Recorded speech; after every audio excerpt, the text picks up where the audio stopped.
The hills are so gay. Health Freedom UK. So gay. Health Freedom UK. Health freedom, here I come! No stopping me now! Welcome to another Health Freedom UK chat and quiz.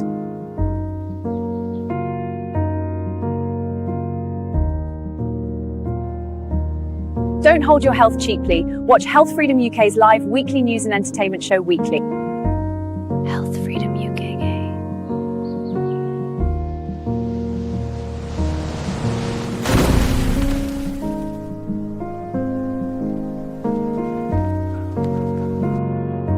Every Tuesday, 8 p.m.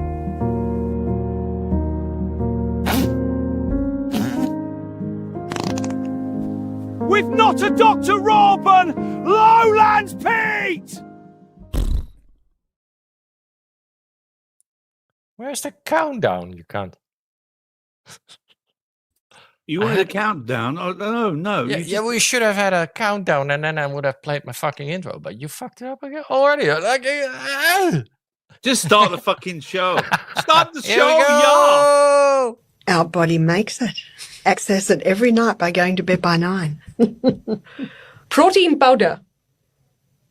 I don't use it, but we do serve it at our retreat. So take it. Yeah, Creatine. trash it. Okay, this is interesting. Artificial sweeteners. We'll start with sucrose. Trash it. Allulose. Trash it. Monk fruit. Keep it. Stevia. Keep it. All right. What about xylene husk? Occasionally. Okay. What about probiotic? Not in your kombucha, but supplements. Only if you've been on antibiotics. Ah, I see. And this one I'm really interested in. We spoke a lot about water. 8 glasses of water for everybody. Take it or trash it. Take it. I've been vegan for 14 years. Today is a day. I'm so scared. I'm more nervous than you are. It looks really raw. It's almost done. Smell good at least? Guys, I'm really nervous. It don't smell good. Is it too rare? Water? You're asking me too many questions right now. Guys, 14 years. You're shaking? I feel like I want to cry. What? Don't eat it then! But I want to. I'll eat it. Why are you crying? I have a PTSD. From what? People said bad things to me because I was vegan. Doesn't make sense. It tastes really good. I'm gonna eat it. I want to. I just don't know how to do it.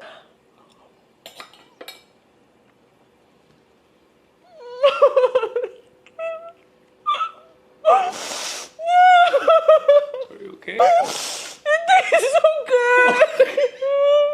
Really?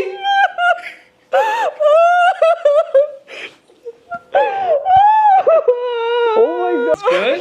It's good. It's not gamey? It's not gamey at all. I thought it would taste really bad, but it tastes good. Try with garlic. It tastes so amazing. I can't believe I had a steak. I'm gonna eat the rest of the steak now. Okay. Because every time I make some sort of decision, people get mad at me. No. Right? Why? Why are you going to call the police? You're supposed to keep 2 metres apart because the virus is going on at the moment. I'm in a car. Doesn't matter. I'm in a car. Doesn't matter. What are you You on haven't about? got my problem, okay? I'm in a car. Now go. How am I meant to keep 2 meters in a car? You know you're pretty deep down the rabbit hole when you no longer believe that chicken is a health food. And I don't believe it anymore. For decades, we were sold this lie to sell chicken. That chicken is a health food. It's the cleanest source of protein. It's the number one, all these things. It is absolutely not true. If you actually look at the nutrient density of proteins, beef is number 1, lamb is number 2. Venison, bison, then you get to like fish and pig, and at the very, very bottom, chicken. Lower than pig. But you know why chicken is at the very bottom?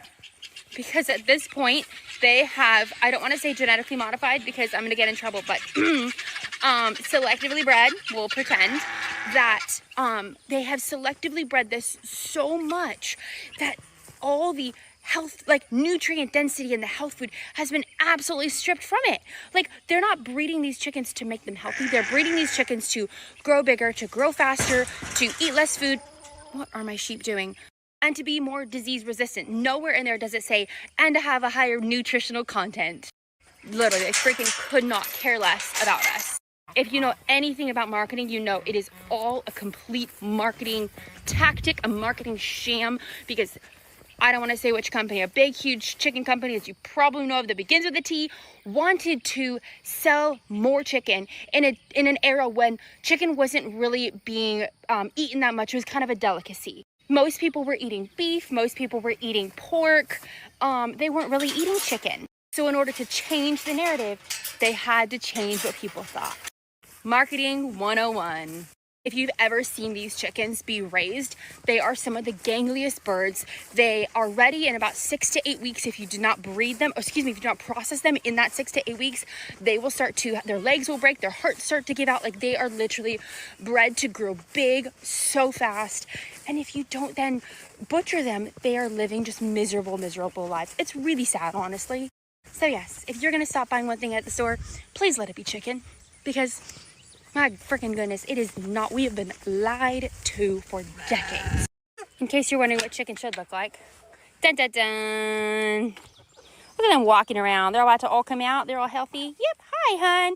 This is my favorite rooster. He's so pretty. He does not have a name though, because he's nuggets in 2 weeks. Okay, bye, bud.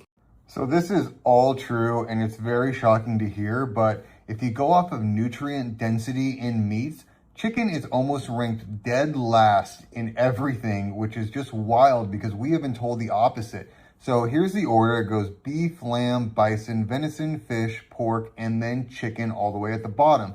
Now you can kind of read this at your own pace to kind of go over what's the most healthy for you. But one of the other things that's mentioned is that chicken wasn't a standard food in America, that it was a company with a T, meaning Tyson, that changed that for us. And again, let's just fact check that claim.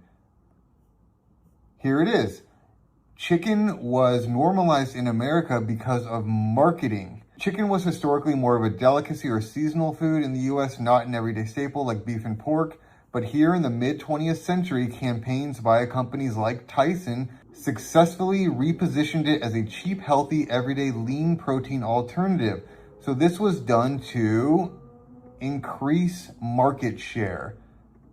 I mean, you should be furious. We are eating a non-nutrient dense meat because a major corporation wanted to increase their market share and was very successful at marketing it to us. Can you tell us about the mindset of coming into your last season? Like, that's a real thing, it feels like, because is everything better? Is everything funner? Is everything more awesome? Like, how do you kind of view this year versus maybe the years of the past? I'm going to plead the fifth. Okay. Okay. Like Gotta love that guy. Okay. Like that absolute coward, Tony Fauci. Absolute coward. Yeah. There, it's back, Are baby. you kidding me? Yeah, 111 You times. got a pardon and you're in front and you pleaded over 100 times at the White House. What are you scared of, Tony? Yeah. I thought you were the science. Yeah. I thought you were I am science, and you get up there and you can't answer a question. Yeah. What are we doing? And how much time did the network spend at that? How much time did they spend on my responses every week, on my vaccination status, on Taylor and Travis's wedding? Did they do even a minute? Did they do even a minute on Tony Fauci? No, I don't think I've heard Nah, anything. I bet they didn't. But on that note, Then there was another scandal this offseason, too, involving a voter for MVP, for Coach of the Year. How much time did your network spend? Where's your camera? Did your network spend on our that? network. I wish I How much time did you spend? This is awesome. Go back to Fauci? Yeah. Go back to the coward Tony Fauci and his science? Hold on now. Who's spending the entire time writing in his diary about how fun it is to be famous?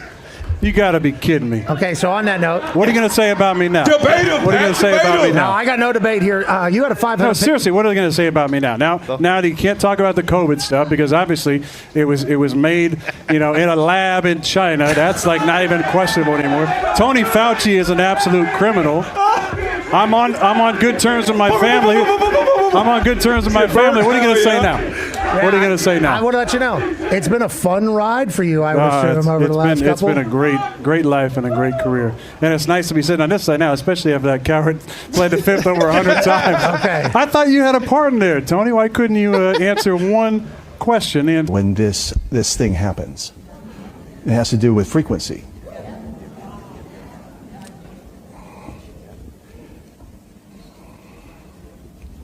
Okay, so that I stay safe and I can come back and I stay alive, I want to tell you something.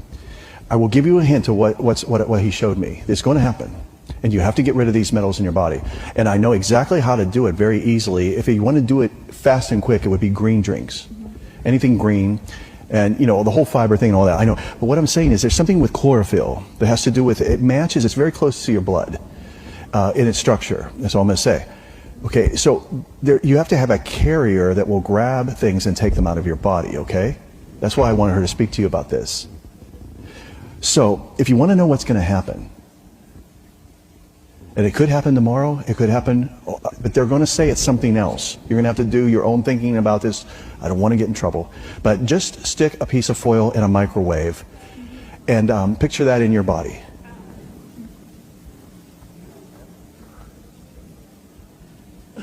And now you know the devil's plan. Because you can't see a microwave, but you can see the results of it when it's present. And you know to not put foil in the microwave because you just do it once, and then you have a fireworks show that the neighbors talk about coming from your microwave. Are you listening to me? Because frequencies affect different things. And if something is coming that is intentional, if it hits something that stops it, then it starts to heat up because of resistance. If it can't flow through you, then it starts to cook. And that's what I saw. It's pending. They're going to say it's something else.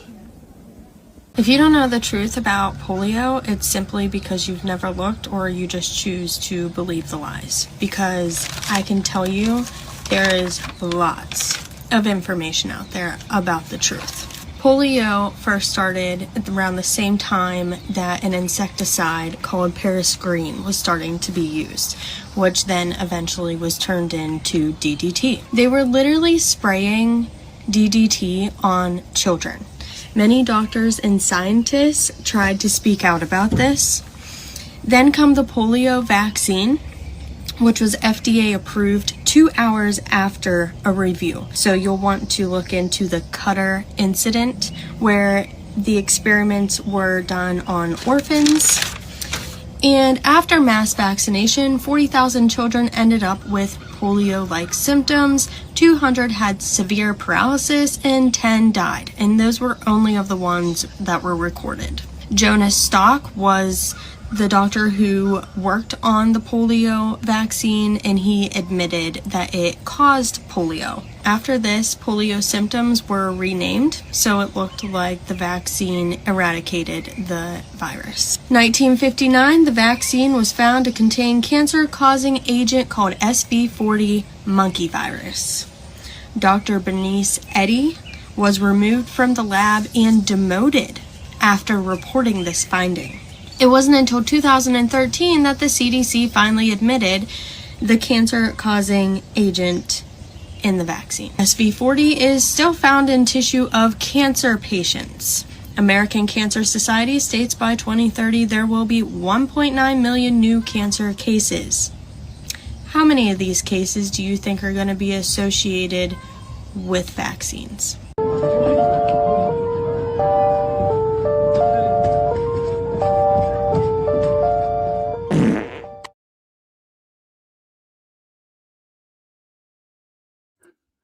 Yeah. Come on, put us up there, Pete. Where are we? Where are we? Oh, there we are. There we are. Hang on, I'm not here. There we are. Hey. There we are. Good evening, everyone. Welcome to the show. That was a bit of a different start to the show, wasn't it? Yeah. Well done, Pete. Very let me get rid of this banner here. There we go. Yeah. Well done. That was good. That was good. Yeah. It was like a Wednesday intro, wasn't it? Yeah, but only health. But only health related. Yeah. So before we go over the videos again, let's say hello to people, shall we? In the chat. Hello. Let's go to the top here, and No, you should play the fucking thingy. All right. Well, I'll play the fucking thingy then. You mean this one? This one. Is in the chat.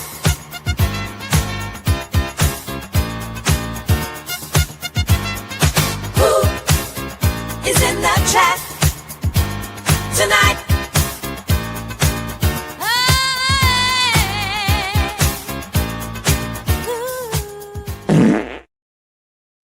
Yeah.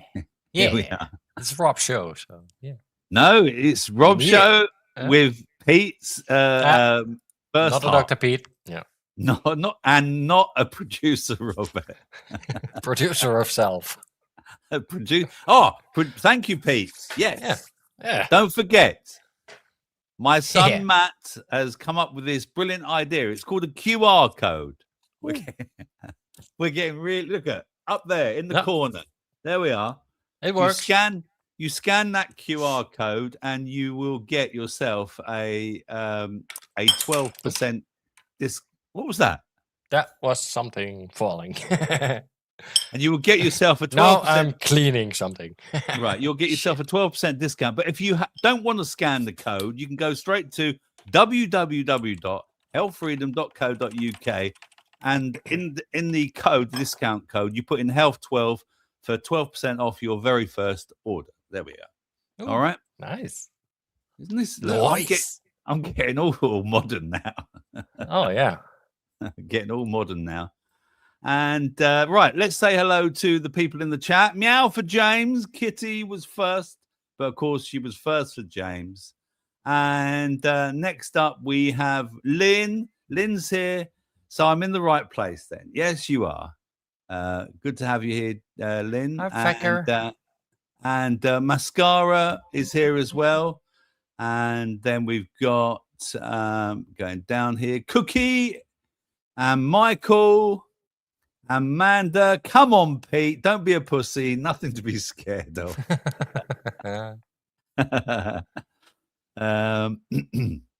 Roberto's here. The Health Freedom UK News and Entertainment show is a weekly must. It prolongs and improves the period before you are burned to dust. Oh, that's a good one, Roberto. Yeah, nice one. It's very good. And next up, who do we have next? Let's have a look. We've done that one, that person. Michael's here. Did I say hello? I don't know. But hello, Michael. Good to have you. Paula's whooshing away as well. And she's being a lovely lurker tonight. Whoosh. And this person is not. Hi, folks. Come for a butcher's at Oshamo69. If you're still here, Oshamo, welcome to the show, to the madness that is Health Freedom UK live weekly news entertainment. And seen you on the Starfishy and has he? Good. Well, good. He's subscribe a to Rob if you haven't. Yeah, please subscribe. I need to subscribe. I've got to catch up with Pete now. You're getting there. Although my daily news did get nearly 500 watches today, that's nice. Which is better than its average of being 120 recently. I don't know how it all works. Good evening, Rich T. How Put you money doing, behind mate? it. You can never tell, can you? You can never tell what's behind why one thing works and one doesn't. Yeah. Anyone else that I've missed here? I'm going down. Let's have a look. Keep going. Yeah, sorry about the buffering. I think I had something opened, so I'm sorry about that if that was causing the problem. It was fine for me on my end, but it was fine for me, to be honest with you, Pete. Dustin's here as well. I restarted my phone. It stopped buffering. Good. Okay. Excellent. And Frank, our Irish correspondent in America, is here. Good to see you, Frank. And keep going. I think we've done it. Let's have a look. I think we're there. Let's have a look. Just keep going down. And Valerie's here. And hey, I'm lurking. Yeah, lovely. Yeah. And actually, Hi, Valerie. lurker. Hi, Valerie. And also, show. just to remind you all that in the show notes are all our village friends, including Valerie. So if you want to, Valerie does her show on a Friday. She's one of our resident musicians. She does. What? Singing. I'm in America? Frank's not in America. Is he not? I thought who's in America then? Well, Frank's Irish, isn't he? Frank is Yeah, Irish. but I thought he was staying with, or is he staying with someone who's American? Maybe he's a Canadian. Or Canadian. I don't know. Oh, maybe Canadian. I don't know. Let me know, Frank. Spill the beans, Frank. All the village friends in the show notes. So if you want to follow any of the village friends, please do so, including this idiot as well, Starfish Troopers, which I will also be appearing on. Hello, Ulick as well. That's Ulick. He's saying right. Oh, Ulick is in America. Oh, right, or Canada. Oh, okay, yeah. I'm sorry, Frank. I'm terrible. I do apologize. Yeah, Frank's Irish. He's very Irish. I think I'm acting Irish at the moment. So that's it. So yeah, before we start analyzing, no, we can just start analyzing your thing. I was going to say where I went. I went last night, but we'll do it later. Well, I want to know though. Okay, well, last night I went out to my meeting of Bedford Awake group, and we had we had a speaker talking about the whether or not nuclear bombs is a hoax, and and it was this guy called John Hamer. He's been on Sheep Farm and everything, and this is the book I purchased from him. The Falsification of History. It's a bit of a book, as you can see. Look at that. I mean, let me get to the back. There's over 750 pages. It's going to take me a little while. With references, though. With references and everything. Yeah. And also, and there was a really good turnout actually, Pete. Unlike when I did my talk last week or last month, there was about 12 to 15 people last month, and last night it was packed. Right. You couldn't get a seat. Okay, I think he must be quite popular. But the good thing is that John's written about 10 books, and I had a chat with him, and he might be coming on the show, which is good. Nice. I don't know whether it'll be a live thing, but at the moment he's doing different. He's going around to different groups, doing chats and selling his books and stuff like that. Promoting his book. He's promoting his books as well. Yes, he's selling them, Pete. At the end of the day, he's selling them. But he's a very nice bloke, and it's information.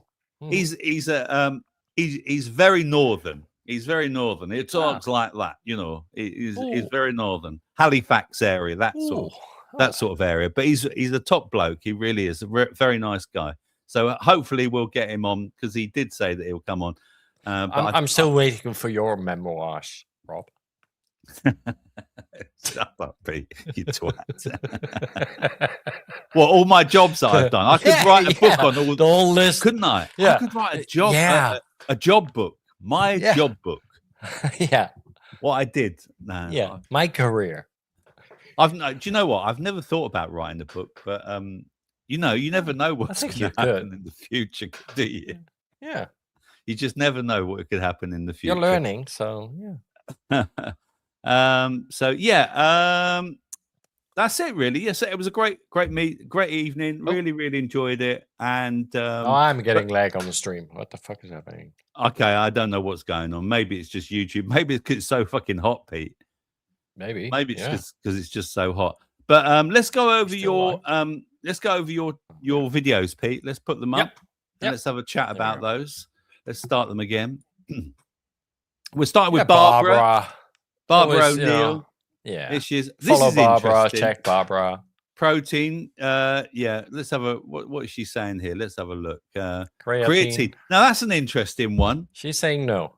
She's saying no to creatine, isn't it? Yeah. Now, that's the trend. Some do, some don't. So yeah, that's the trend at the moment. Creatine. Artificial sweeteners. We'll start with sucrose. Trash it. That's it. Allulose. Trash it. Never heard of that one. Monk fruit. Keep it. Good. Stevia. keep Yeah, it. stevia is Yeah, a natural sweetener. I isn't heard it? about stevia about 10, 15 years ago. I remember when that first started coming out. I was never sure whether it was a good thing. Saline husk. Never heard of that. Have you heard of that? Nope.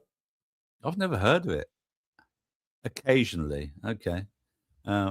Probiotic, kombucha supplements. Only if you've been on antibiotics. That's interesting as well. And this one's a little low. we spoke a bit about water. This is a water for everybody. Take it or trash it. Take it. With some salt. With some salt. Yeah. Take it with some salt. A pinch of salt as well under your tongue every day, first thing in the morning, which is good. Remember, I'm not a doctor. I'm a producer. Pete's the doctor today. Well, research it, right? What's good for you, what you feel right with. Your body will tell you. Whatever you do your research, but don't trust AI, folks. No. No. Because AI would also probably tell you, this is another book that I got this week, that there's no evidence to do with this. Okay. I'm not gonna go into details, but let me make you big for a second. Yeah, there's no details. Yeah, okay. So don't Max Gerson. I'm not recommending it, okay? I'm not recommending he talks about coffee enemas and vegetarian diets and things like that. So all right, okay. Just do your own research. Yeah. Or buy the book. I would always, if you do something, run it through Barbara. See what she thinks, right? Barbara is always good. She's honest about what she thinks about shit. So yeah, look up Barbara O'Neill. Yeah, look up Barbara O'Neill. Actually, and she got banned on everything, and that's she has, which almost tells you that you want to listen to her. Yeah. I'd love to get her on. Wouldn't it be great? No chance though. Try, ask. Yeah, works for me. Yeah, this is great, Pete. Yeah, I think we're starting to see more and more of this, aren't we? Yeah, yeah, and it also plays into the chicken thing later. But yeah, it does. Yeah, because So this is a woman that's trying meat for the first time. Since 14 years. Yeah. God Almighty. Yeah. Is it Barbara O'Neill's not a vegetarian, is she, or vegan? I don't think so. No, I don't think she is. I think she eats meat. Yeah. Look at her face again, because most processed food is veg. Yeah, they're sprayed. They're all kinds of chemicals going in them, and they're shit. Vegetable has nothing to do with nature. What you're buying, that whole E. coli thing that happened in the U.S. with the diarrhea. Yep. Salad. Yep. Some fucking salad did it. So, there you go. The only salad good for you is the one you grow yourself, to be perfectly honest. Well, there you go. Right? I've eaten meat and it's so delicious. Well, I've eaten some really good steak and I felt like that. Like, because, there's steak and there's steak as well. Like, well, yeah. My girlfriend acts like this when she eats my meat, Pete.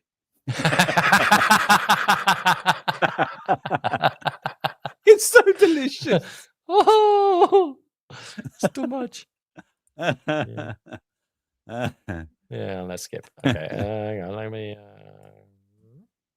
Just a little reminder how silly COVID was, right? With the woman in the car. Oh, sorry, it's really hard to skip. Look at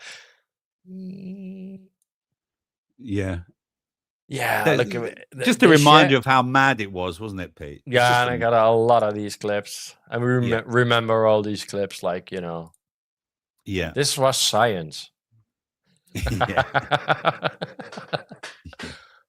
Which leads into your Fauci clip as well. Well, I like that too. Like, and again, finally fucking this make girl's fun of good. these cunts. Yeah. This girl's good. Processed. We all It's think, oh, lean meat. It's the leanest meat you can buy. So there's nothing in there. No. And It's just filler. probably the cheapest, I would say. Oh, hell yeah. As well. Probably the cheapest. It goes into that clip, right? With the who was it? The comedian. Like, he's a farmer. Like, oh my God, I got a chicken, and he lays an egg, and out of that egg, I can grow another chicken. Oh, I can I sell know the guy. eggs. Yeah. Right. So, Yeah, that's what it's all about. It's all about marketing and I how can they make money. Yeah, it prints itself, man. Just poops out an egg, not a chicken. Iceberg lettuce isn't even recommended for rabbits. No. Again, that whole shit. Yeah. Oh, veg. Barbara O'Neill link above. There we are. Kitty's given Barbara you. O'Neill. There you are. Thanks, Kitty. Thanks for that. Good. Yeah, I always good. check that. But yeah, check your because it's also a very manipulated meat, right? And they inject it with water and inject it with all kinds of shit. Yeah, if you're going to buy chicken, you want to buy chicken that's been looked after, home fed, and like she says, like in like this, right? Yeah, because the chickens she's talking about are the ones that grow in 8 weeks and are full size, and that's the ones that go to all the takeaways, mate. Yeah, we call them plof chicken.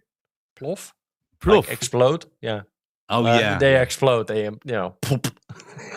Mitchell and Webb. Yeah. That's it. Thanks, Cookie. Yeah, it was Mitchell and Webb show. Yeah. Yeah, Mitchell and Webb. That's the Mitchell one. and Webb. Yeah.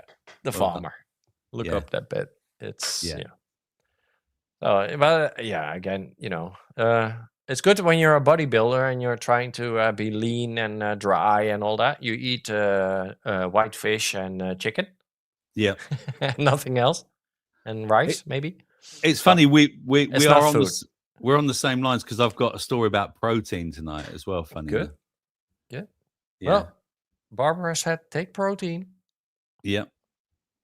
Yeah, absolutely. She's not against it. So what's this guy? This guy is just saying about what I can't remember what he was saying. about what she was saying about the chicken. Like, it's Oh yeah, actually about how much fucking protein true, is how actually bad in it is. Yeah. and what's best for you. Yeah. And of course, here we are. Yeah. Well, the Yeah, Fauci. he's one of those players that got banned as well for not taking the vaccine. Oh, and I was got going to ask you shamed who and he got was, Pete, because I didn't cancelled. know Yeah, who this guy Aaron was. Rodgers. Aaron Oh, right. Rodgers. It says in the bottom. And is it? Yeah, but so who? Was he play American football? I think something like Yeah. that. Oh, is it? It says Yeah. Pittsburgh Super Bowl. So maybe. Yeah. Yeah. Yeah. So he was one of the guys that got kind of cancelled, but he was too big to cancel, kind of like that tennis player, right? That went against it. Oh yeah. Djokovic. Djokovic. Yeah. So Didn't take the all these jabs, did guys he? are now like, oh, yeah, well, they can say everything now because they were on the right side, obviously. So Yeah. and I like this because I heard good. that. I saw an interview that said that because Fauci did a statement at the beginning, he wasn't allowed to then claim his second claim the amendment. fifth, Or is it the second or the fifth? Fifth amendment. Oh yeah, fifth. Claim the fifth. Yeah. He wasn't allowed to. But again, he's protected. He's not. He's protected on a national level, right? But on the state level, he's now being, they're trying to get him. So 3 states are now trying to. Well, they're going to prosecute sue him. Are they going to sue him? Yeah, because he was openly lying about stuff, right? And states acted on these lies. So, and they are now. California is one of them, obviously, with DeSantis, but yeah. So no, this is gonna continue for fucking years and years and years, right? Well, it has been, hasn't it? Yeah. Yeah, it's 6 years already, but yeah. Now it's the other side, right? Now it's the revelation part. Like, ooh. Pete, do you have your first bowel movement within 45 minutes? It's usually because that's the reason why I wake up like, oh yeah, well, I have to get out. I need a shit. Yeah. I need coffee and a shit. Yeah. Yeah, in that order. Yeah. Yep. Yeah. Yeah. And I don't again, shit like he says 2-3 times a day. I don't think that's it depends on how much I eat, but yeah. I'm about 2 to 3 times a day. But again, like you, it depends on how much I'm eating. Depends. Yeah. Yeah. I would say depends 2 on how much. times is a Like at the moment, I'm eating 1 meal a day if I'm lucky. Yeah, I would feel guilty spending so much time on the fucking shitter. Oh, look at this. Playing games. Watching Rob's news. Yeah. And 6G. Well, I mean, this. Well, that's 6, 7, 8, 9, 10. Who is this guy, Pete? Some FDA guy. Right. Some federal guy that found out that antennas were not, intended as they sell them, like marketing. Right. Well, I mean, I think it's known that we started to get sick once they started introducing 1G, 2G, 3G, 4G, and 5G. I mean, some people link that to people, the coof, isn't it? Yeah. I reckon it could be that's what some people were getting was some sort of reaction to that, because they were that was the one thing that they weren't stopping doing, wasn't it? Is putting up those 5Gs, man, towers. Yeah. When I was in Milton Keynes, and when you go to Milton Keynes, it is full of towers. Where my mum lives, right, Pete? Yeah. She has got 3 5G towers, literally about 500, 600 meters away from her, and I do worry. But what can I do? I can't, and my mum wouldn't. No, you cannot. I got one here, like maybe 300 foot. Oh, really? Yeah, big one. Yeah, it's not good. I mean, I would say to anyone that if you're worried about like getting radiation and things like that.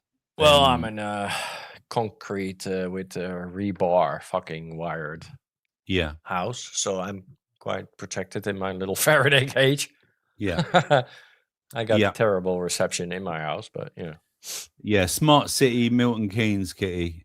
Yeah, smart city Milton Keynes kitty. Yeah, exactly. It is a smart that is a typical Milton Keynes is basically like a 15-minute city, I would say. Yeah, and they probably knew that's what it was going to be. And I'm not really into fear porn frequency shit. No, like it's gonna cook you, right? Because your smart device is probably not going to do it, but that antenna that is putting out God knows how many milliwatt, actual power out there. Yeah, could. So I'm against that, but I'm not, because and the higher they go up in the frequency, the less likely it is it will penetrate anything, right?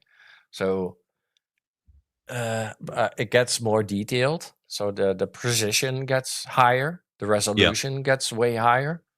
Right? So, and if you look at what they can do with Wi-Fi signals and how they can, monitor your heart rate, basically. And check if you're at home or where the fuck you are on the planet, basically. Then I'm worried, because this goes into privacy. It's not so much the health risk I'm worried about, it's more the privacy issues I have with 6G and 7Gs and all those Gs. But well, take some Lugos iodine if you're worried about radiation, I would say. I mean, most of us are deficient in iodine, and some people are very sensitive to this shit, right? So yes, some people are electrosensitive. Pete Mascara said, what was he talking about with the green drinks? Green drinks like grass. That as what was it? That can counter the iron. Well, it's a natural iron, I think, iron deficiency, or it fights the unnatural irons in your body that they're trying to put in foods and shit. Right. So I'm not quite sure, but I think it's grass. Yeah. Ferret face Fauci still. Yeah, well, you've got barley spirulina grass. as well, be, Pete, and you've got barley grass. Yeah. And spirulina. Well, spirulina is again from the sea, isn't it? It's like seaweed. There's stuff as well that that can counter the mRNA shots and the lipid nanoparticles or whatever are in it, right? And most of it is like green stuff like that. Yeah, it just forms part of a detox. Your detox. I mean, you're detoxing. Yes, everyone should detox occasionally as well, shouldn't they? Yeah. And we've been here before. This is kind of a historic kind of a thing. Like the Lyme disease now is very popular as well to talk about, like a lab leak. Polio was a fucking big scam. I know my parents had the polio shot. Yeah. I think all of our parents had the polio shot. Yeah. So, you know, and it turns out those things worked for just like the fucking mRNA, like 2 weeks, not for life.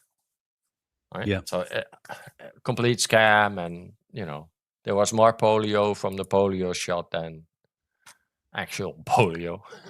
Yeah. I got another clip on that, but yeah, because it's very similar. Like with a lot of these diseases, you can tie knots. Like, okay, how much of it is natural?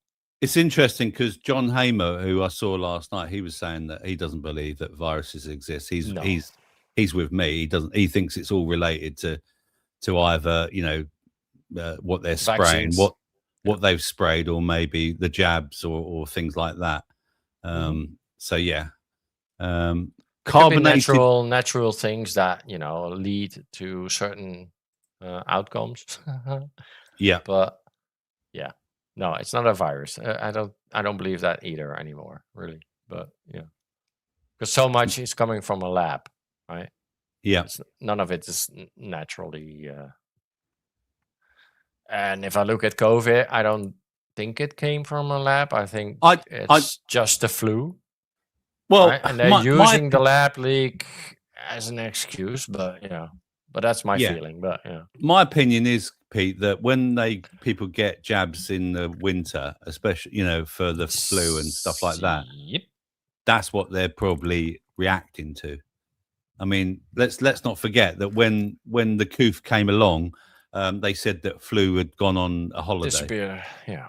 It went on holiday, and there were no cases of flu. Yeah, and still has the same kind of what was it, FRE or death rate, right?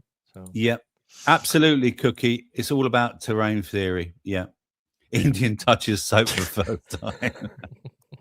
I thought he was like he'd come across one of those preachers, Pete, and touch one of those preachers. No. That's You know hygiene. Yeah, absolutely. Nice one, Pete. Well done. Yeah, well done. Yeah, Thanks, very mate. good. Very good. See, Yeah. I made it a whole hour almost. Should we give? Hang on. Let me go to this. Let's give Pete a round of applause, shall we? Nice, thank you. Appreciate it.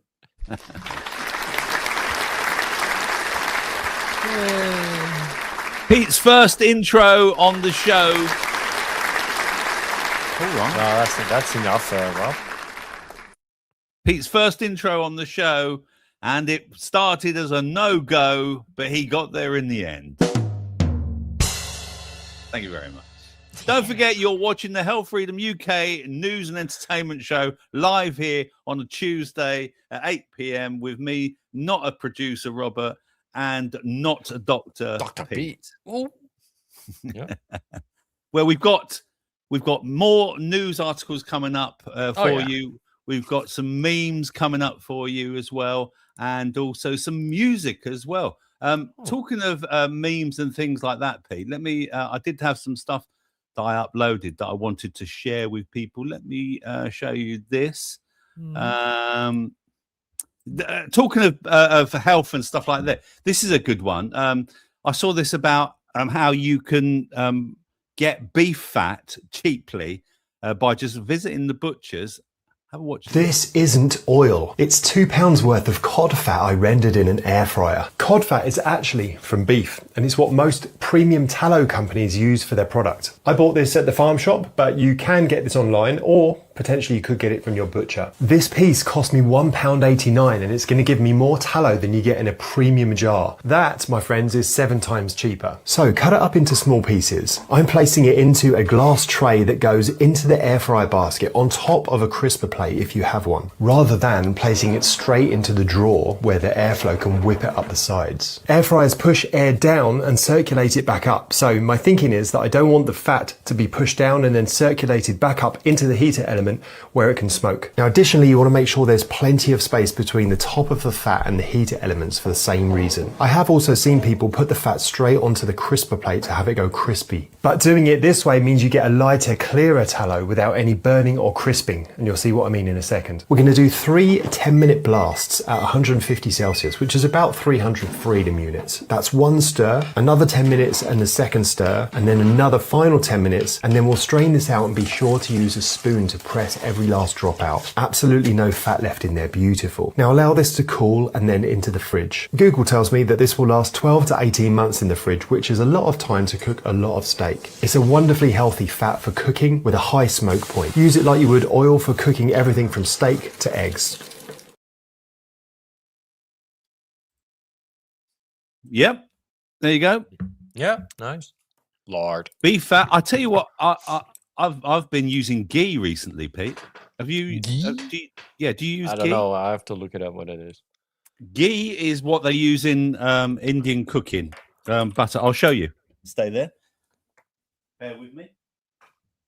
I've got to go to my fridge. Ghee fat? Is it fat? Yep. Okay. All right. Hang on. I got it. Here it is. Here it is. I've got it here. Here we go. Ghee. There we are. With a H. There we go. Yeah. Pure butter ghee. There we are. Yeah. Yeah. And I've been using that recently. I think this is good. I mean, I like to cook with butter, but this is very good for cooking for. I don't know. I've been using it for nearly everything recently, and especially my curries. I made a curry the other day, and it's great for curries. And because a lot of Indian restaurants or a lot of Indians used to use ghee all the time, and as soon as they stopped using ghee and then went over to vegetable fats, that's when problems started going, and they started getting really bad health problems. But now, of course, we're all being a bit more educated about how good fat is and stuff.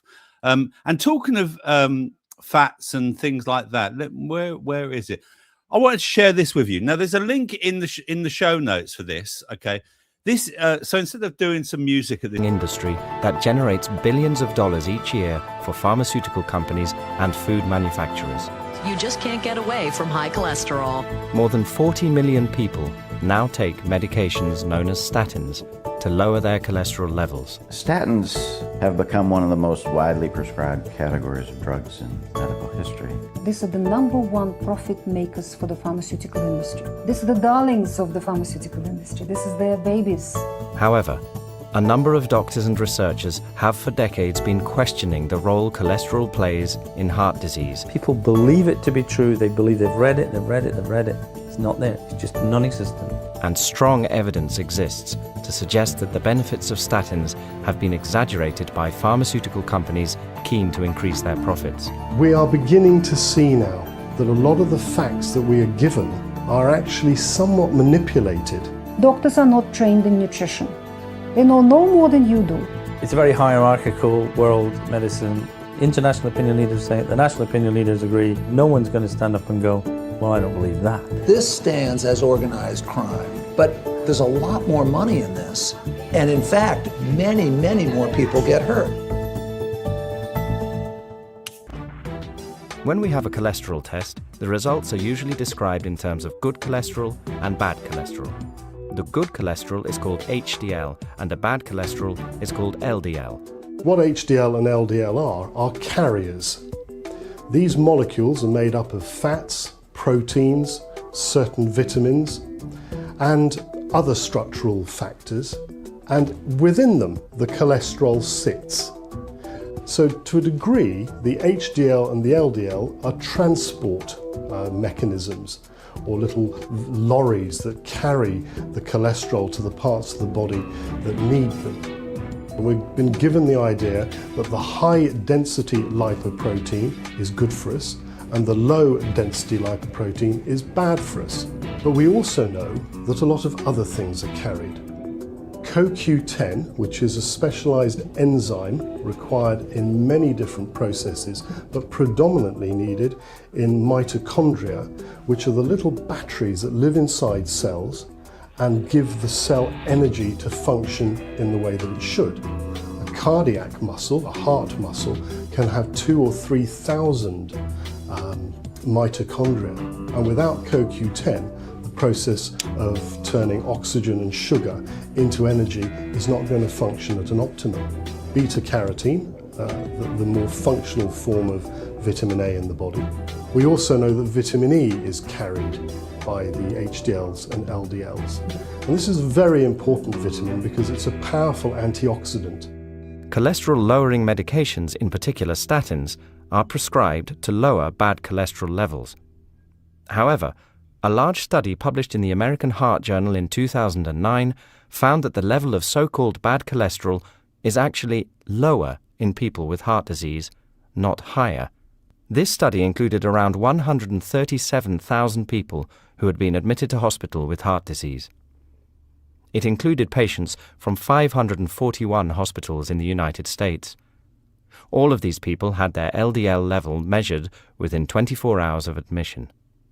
The researchers found that the average LDL level for this group of people was actually lower than the average level for the American general population. The average level for people with heart disease was 104, and the average for the general population was 123. If people with heart disease have lower levels of so-called bad cholesterol, why are some countries around the world spending billions of dollars each year lowering these levels? I think it's fair to say that we can't look at HDL or LDL and say that one is good and one is bad. In fact, the studies now show that drugs that increase HDL had to be stopped because they increased the rate of heart attacks. Well, the theory is false, but it's gained so much momentum and it's become so lucrative that it's almost like a freight train going down a hill. And in fact, I find it interesting that exactly at the same time that Virchow was talking about his idea of cholesterol causing heart disease, Rokitansky was proposing that these plaques are caused by blood clots on the surface of arteries. That was 1851. He was right, Virchow was wrong. It just so happens Virchow's idea took over the world, if you like. There you go, Statin Nation, all about myth busting about cholesterol. So it's worth a watch. Show notes are in, the link to the show is in, the full film is in the show notes as well, if you want to watch it. I mean, this was done in 2013, Pete, but statins are a multi-billion-pound business still. Yeah. And they're still telling people. In the film, I was looking up some health-related stories earlier, and Yeah. one of them was like there are 4 new statin medicines approved by the FDA. Yeah. So RFK Jr. is really doing a great job. Well, he's doing his best, Pete. Don't knock JFK. He's doing his best, Pete. Love to our American friends and luck with that family. one. And I'm sorry about the buffering tonight. I don't know what's going on. No. I've Try done salve, nothing. try butter. I've done nothing. Yeah, try putting some salve on it. And don't forget, if you want some salve and you want to ease your aches and pains, click the link above here because it will take you to anything. No, it's that's all buffering. right then. That's okay. Is then. it buffering? Everyone is it is buffering. Everyone is suffering. I don't It's know what's buffering going for me on. now, right now. So yeah. I tell you what, when I put my my news daily up this morning, it took forever to upload. So Yeah. I don't know what was going on. Did you have any problems today, Pete? With the checks, yeah, it took a long time. Yeah, it took me as well. So I think Slow, something's, yeah. I think something's going on with PooTube. But it doesn't PooTube. matter. We've got Rumble. The links Yeah. to the Rumble show are in the notes. So if you are watching this on PooTube, and you're Zero thinking, lag "I on can't wa-" Rumble. just click onto Rumble, and you Super don't have to be a smooth. subscriber. You know, you can just watch it and stuff like that. And there we go. Kitty is Yes. on Rumble. Kitty is on Rumble. Yeah, There you Kitty's on Rumble. Let me have a look. There's people on. Let me see. There's loads of people are on Rumble now. I can see you all there. There's at least 11 of you. Blame Putin. Yep. Yes. Yeah, blame Putin. And what's that at the bottom there, Pete? You want to share? Oh, I got some more clips. Yeah, go ahead. So is your favorite? This is your favorite. Matt Roeske. How Amanita breaks all addictions. And that is why the government doesn't want people exploring Amanita, right? If you want to keep people addicted, then you want to keep them away from Amanita. That's what it comes down to. So check this. This is the psychedelic gospel. And if you notice right here, you got Jesus and you got the mushrooms. All those mushrooms. And you see the Amanita right here. You see the psilocybin. And you see all these other mushrooms. And it's interesting because this is left out of the story, right? So let's kind of go through some of the pictures hidden in plain sight in this book. And this is from the book, just so you guys are aware, The Psychedelic Gospel for Dr. Jerry B. Brown. So here is the Amanita mushroom right there. That's the Amanita mushroom. And when the Amanita grows, it looks like an Easter egg. So this is interesting. So during Easter, when they go around and hunt those Easter eggs, what they're doing is they're hunting mushrooms. They're hunting Amanita mushrooms. So this is very, very fascinating. The mushroom is everywhere. It's everywhere. And think about Santa Claus dropping down presents through the chimney. That is the Amanita mushroom dropping those presents right through there. And then the stocking that is held at the fireplace, that is a stocking to dry out the Amanita mushroom. And people would say, well, I heard about Adam and Eve. Well, Adam and Eve, Amanita mushroom right there. Adam and Eve, instead of eating apples, were eating Amanita to open up the consciousness and connect to the divine right there, or to God, or to Jesus, whichever word you would like to use. And then you get over here, the Last Supper right here, Last Supper, and at all their feet are mushrooms.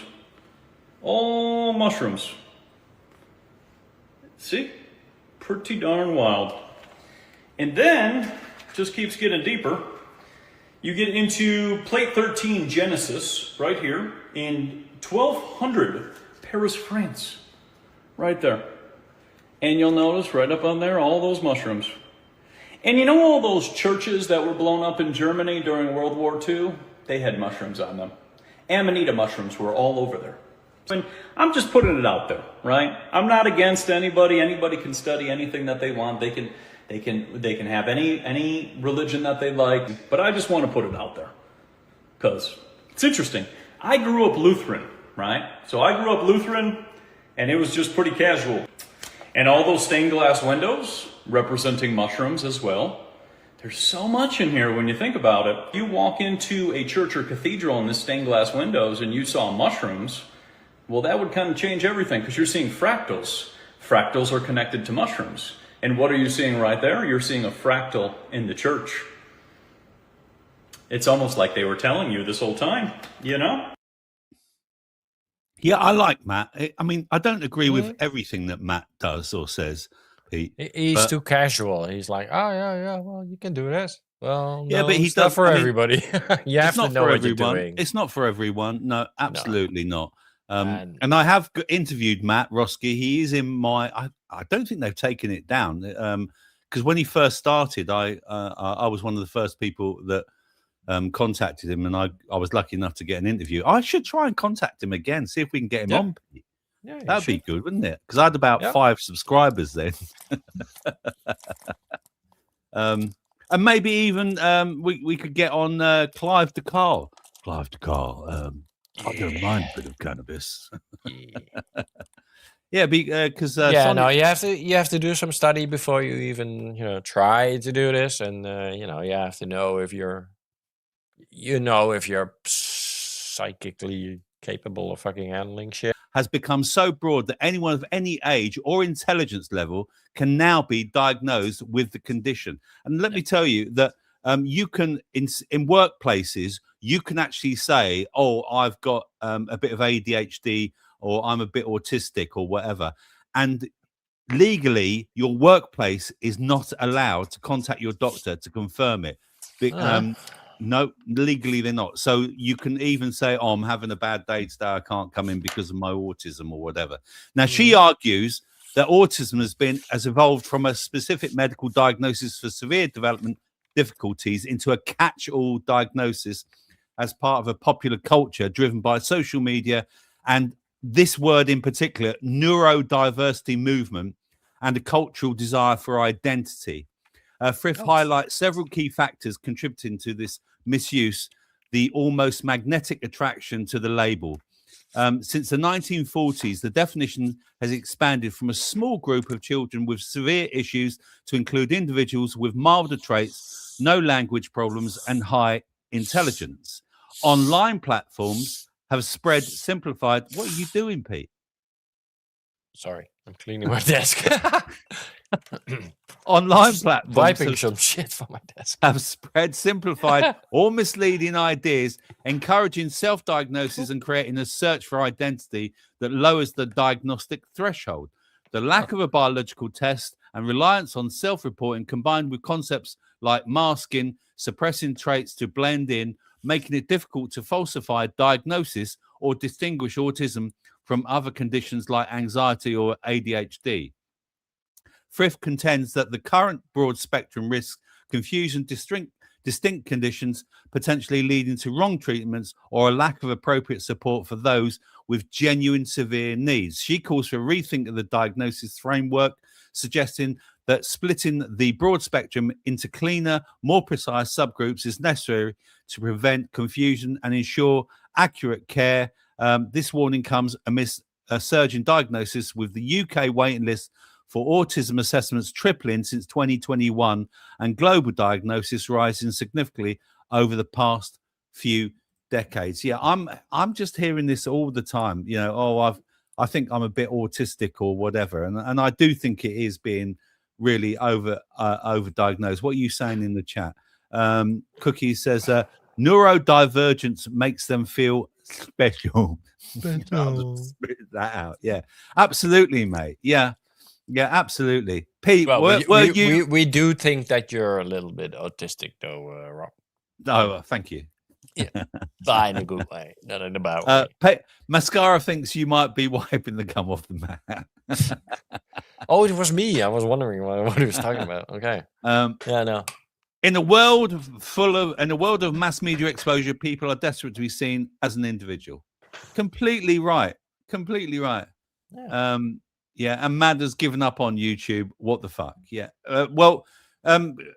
Rich T did say that there's a lot of lightning strikes going around the UK at the moment, so that might be attributed to it. I don't know. They think that autism is a superpower. Absolutely right, mate. Yeah. Well, is it? Yeah. Well, it's not, is it? Yeah. I thought, there we are. I thought Pete was doing the quiz, Robert. Well, he can do the quiz, but if he wants, but I'm not. But he's not going to. No, I want to win. Yes, I'm not going to tell you what the quiz is about tonight, but don't forget there is the all-important question that we always ask right at the end, and it's this one.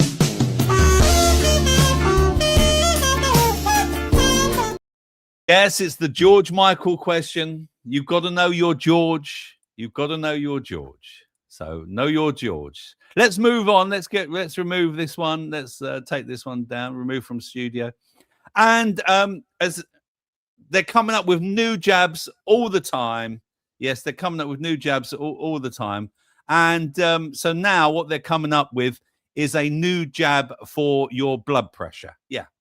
So this is a difficult one. A twice yearly injection for high blood pressure known as zilebesiran is being hailed as a potential game changer that could allow millions to stop taking daily pills. Recent developments as of August 2026 indicate that a landmark global trial is actively recruiting 11,000 people to test the drug's efficacy on a larger scale. The drug works by sending blood pressure plummeting within 2 weeks of a single dose, with benefits lasting up to 6 months. Clinical data shows an average reduction of 10 to 12 points in blood pressure readings, which experts equate to a 20% reduction in the risk of strokes, heart attacks, and other cardiac events. This approach addresses the issue of poor adherence to daily medication regimes, which affects millions of hypertension sufferers globally. Yeah, this is just another jab that they've come up with. and it's another. What are they calling these new jabs now, Pete? Ozempic? No. Well, it feels like it. Where it changes something. I can't remember. mRNA? Yeah, mRNA drug. It's another mRNA drug. Yeah, that's it. It's another mRNA drug. I mean, what they're not. They're solving problems, but they're not solving the problem, are they? Well, exactly. Right. What they're not saying to people, right? They just want to come up with, again, a jab. And again, I've said this before, that I saw it when I was in medicine. And that is that people almost don't want to work at trying to get better. They just want to carry on with their lives, and they just want to be given either the drugs or the jab. Ozempic is the McDonald's jab. Yeah. Right? Absolutely. You can go unlimited McDonald's now with Ozempic. Yes, but the thing to remember about Ozempic is that it stops you wanting to eat anything. So, but again, we're waiting in the wings very much for how bad this is, how bad Ozempic really is going to be, and eventually it will, I suppose, come down like a house of cards. I hope so.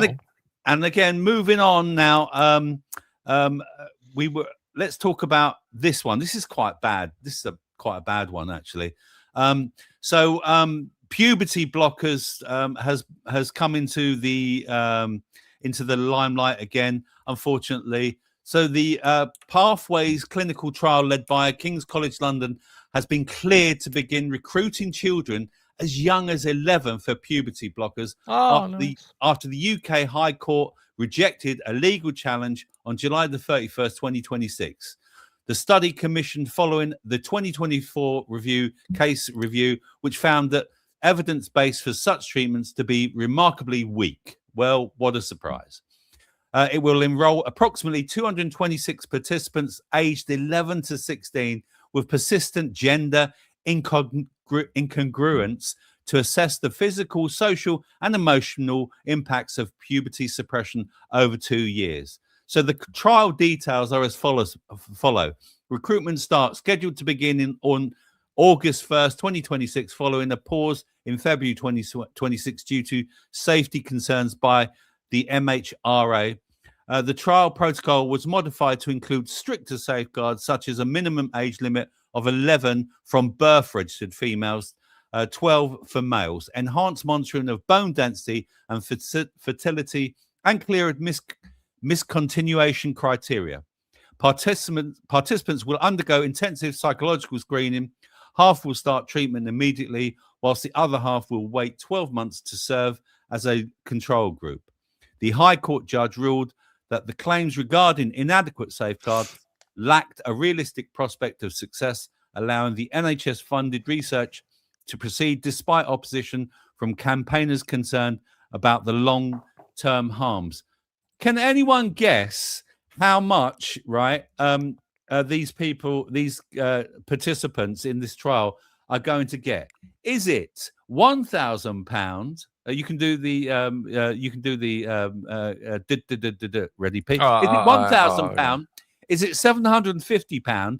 Or is it £500? Answer on the postcard.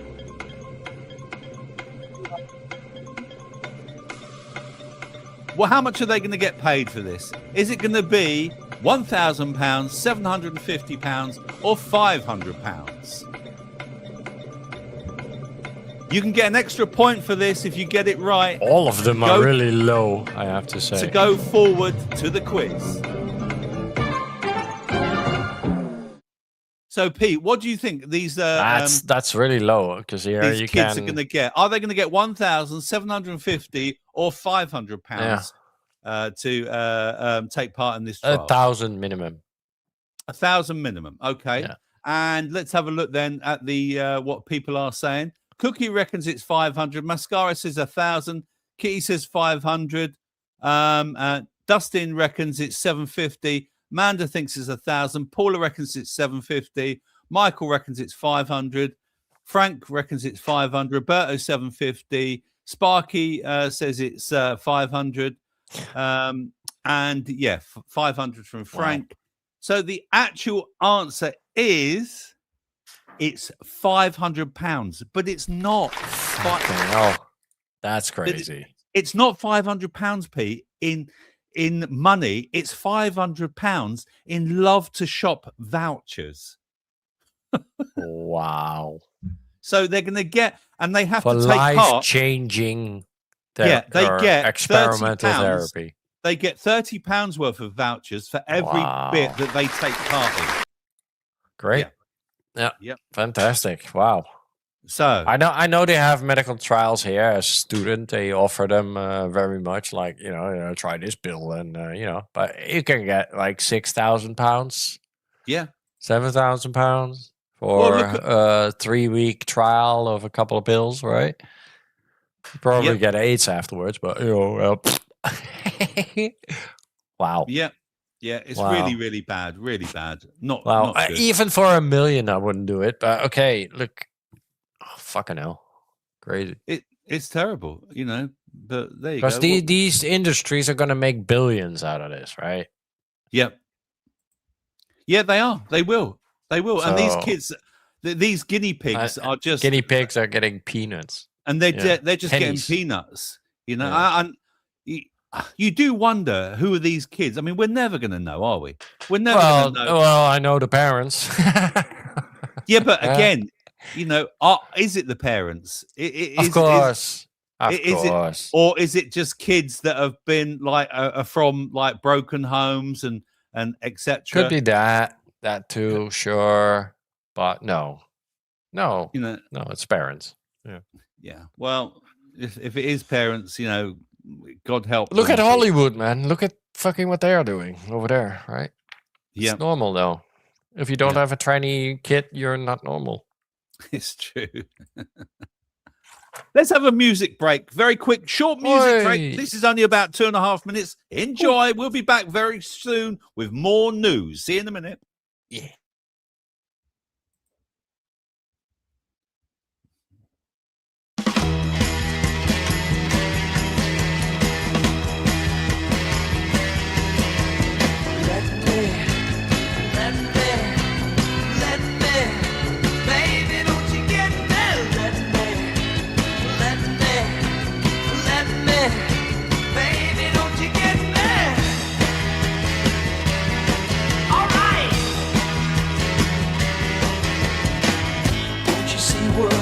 Trying to doing my best to try to get to you.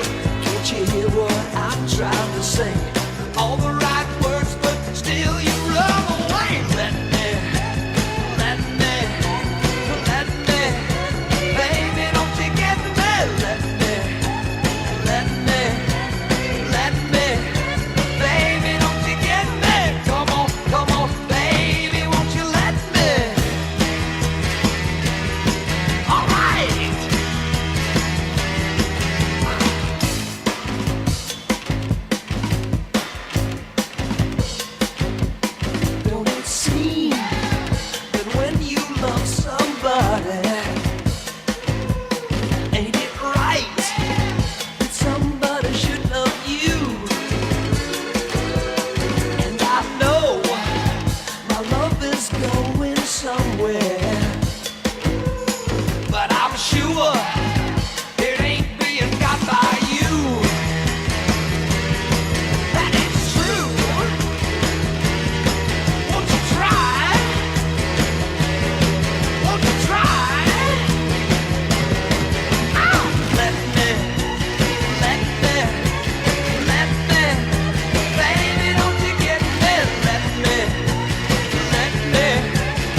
Paul Revere, Let Me, a 60s hit.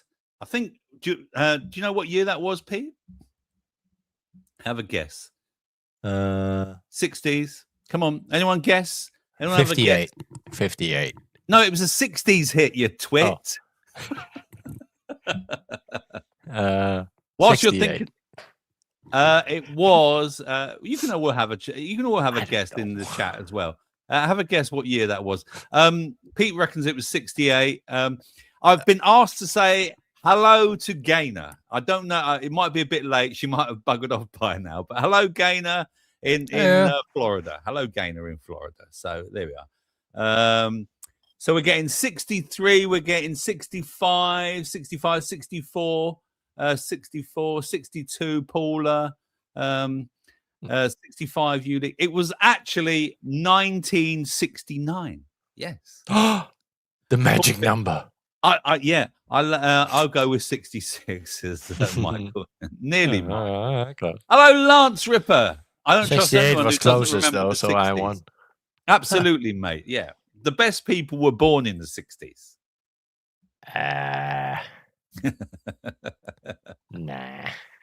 And moving on then swiftly, yes, because I might forget something otherwise. Watch this. I might forget something otherwise. Oh, not that one. Not that one. Where's, let me get rid of this. Let me remove this. Hang on. I might forget something otherwise.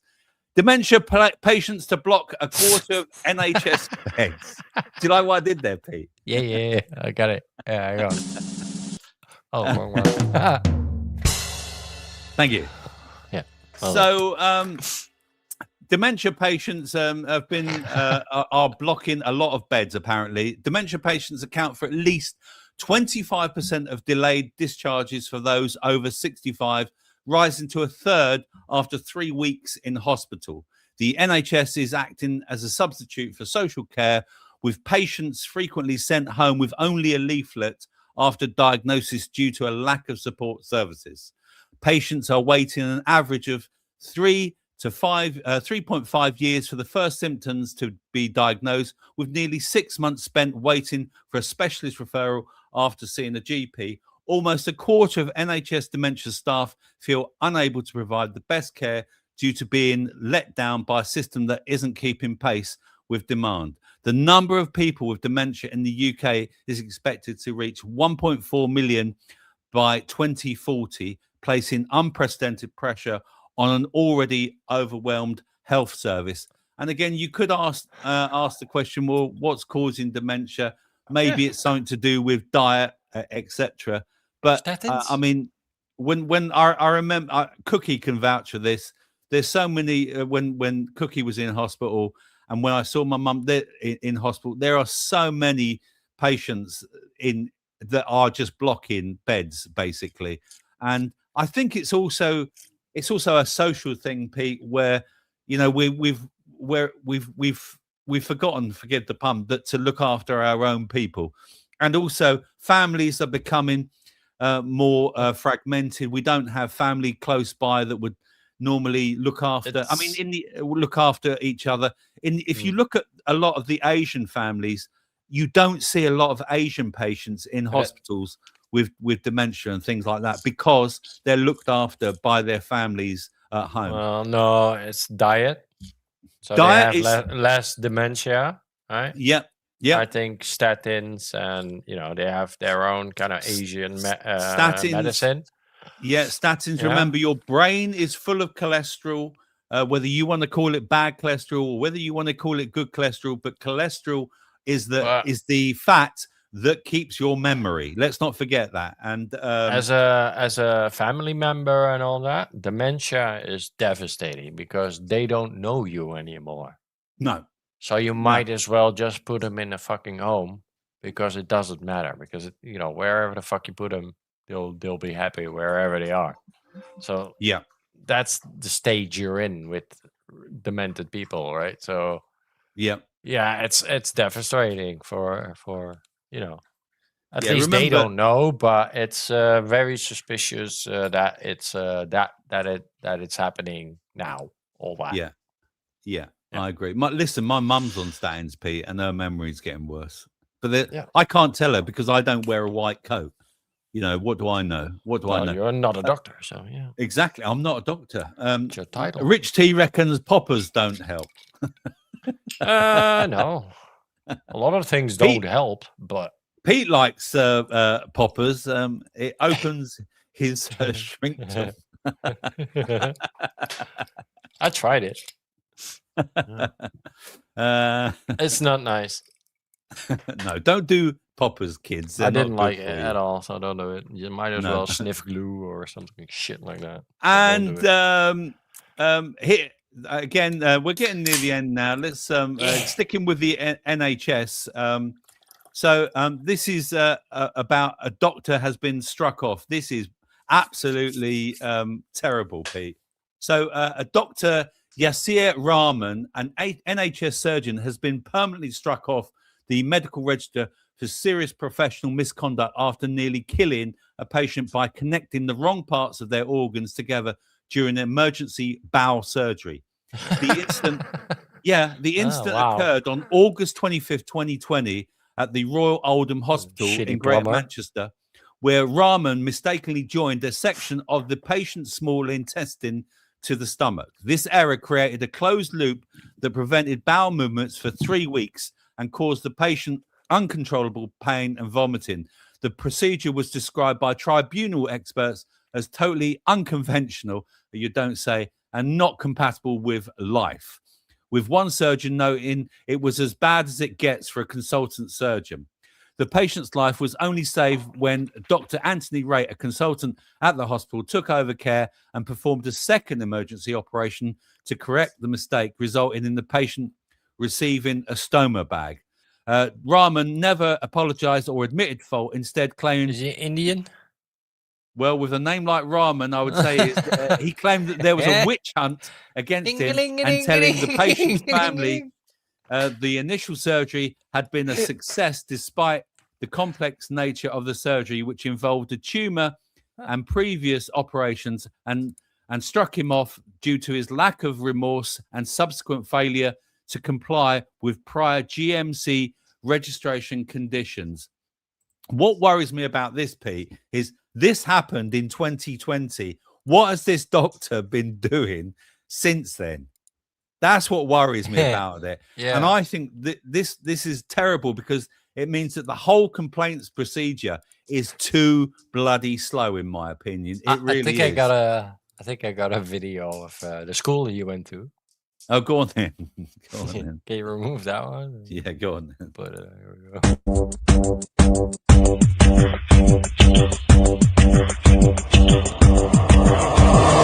A for underwear, B for vegetables, C for seashore, D for telephone, E for idiots, F for police, G for zebra, H for Australia, I for England, J for Xerox copy, K for computer, L for elephant, M for immediately, N for knicker, O for hospital, P for full stop, Q for curiosity, R for army, S for Eskimo, V for station, U for Amitabh Bachchan, B for bike, W for vomit, X for example, Y for viper, Z for Superman.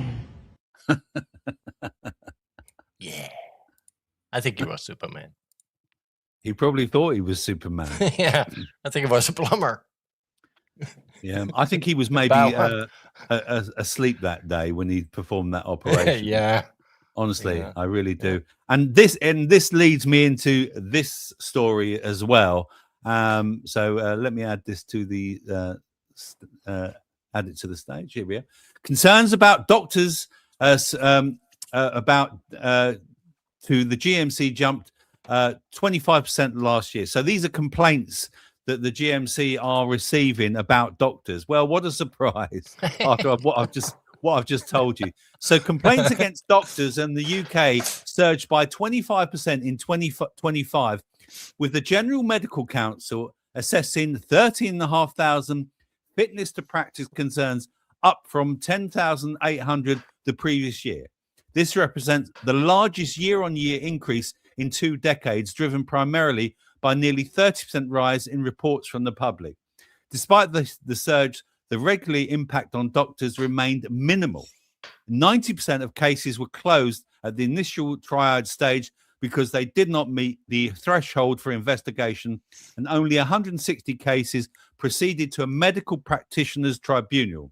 Of those, 48 doctors were struck off and 68 were suspended, marking the lowest number of strikes off in 4 years. The GMC attributed the rise in public uncertainty about where to raise concerns, whilst medical leaders like the British Medical Association and Medical Protection Society called for reforms to reduce the burden of groundless complaints and improve public education on alternative compliant routes. Well, you know what I say to that? Watch my previous story. It jumped 25%. It jumped 25%. But what they want to do now, from what? From what? Well, so it's 80%. So again, Pete, what there was oh no, that's the wrong thing. I've just bloody taken it down. So we'll go back anyway. We'll have a look at it later. But basically, it's gone up. There's a 25% surge, but they reckon that people are miseducated in the way that we're meant to complain about this. And again, I think that this is a closed shop. Again, we don't want doctors being struck off because we need as many most doctors. Most of the time, you're dead if you're. You got your as many doctors as possible to your fucking to give you the best medical advice as well. You know, where do you lodge a formal complaint against Robert? He's not a doctor. You can't. Yeah, I'm not a doctor. You can't complain about me. Yes, well, you can. Sorry about this show. It's probably quite dreadful, but there you go. What can you do? Is it up? Is it up 33%? Says Cookie. Yeah. Yeah, probably. Yeah, it jumped 25% over last year. So last year was bad, apparently. I mean, I know someone that's just. I know someone. One of my partner's neighbors. She had an operation that went wrong, and she's just been paid out. So these things happen. But again, it happened to my dad as well. Yeah. Not many doctors get struck off, and look how long it took that previous doctor.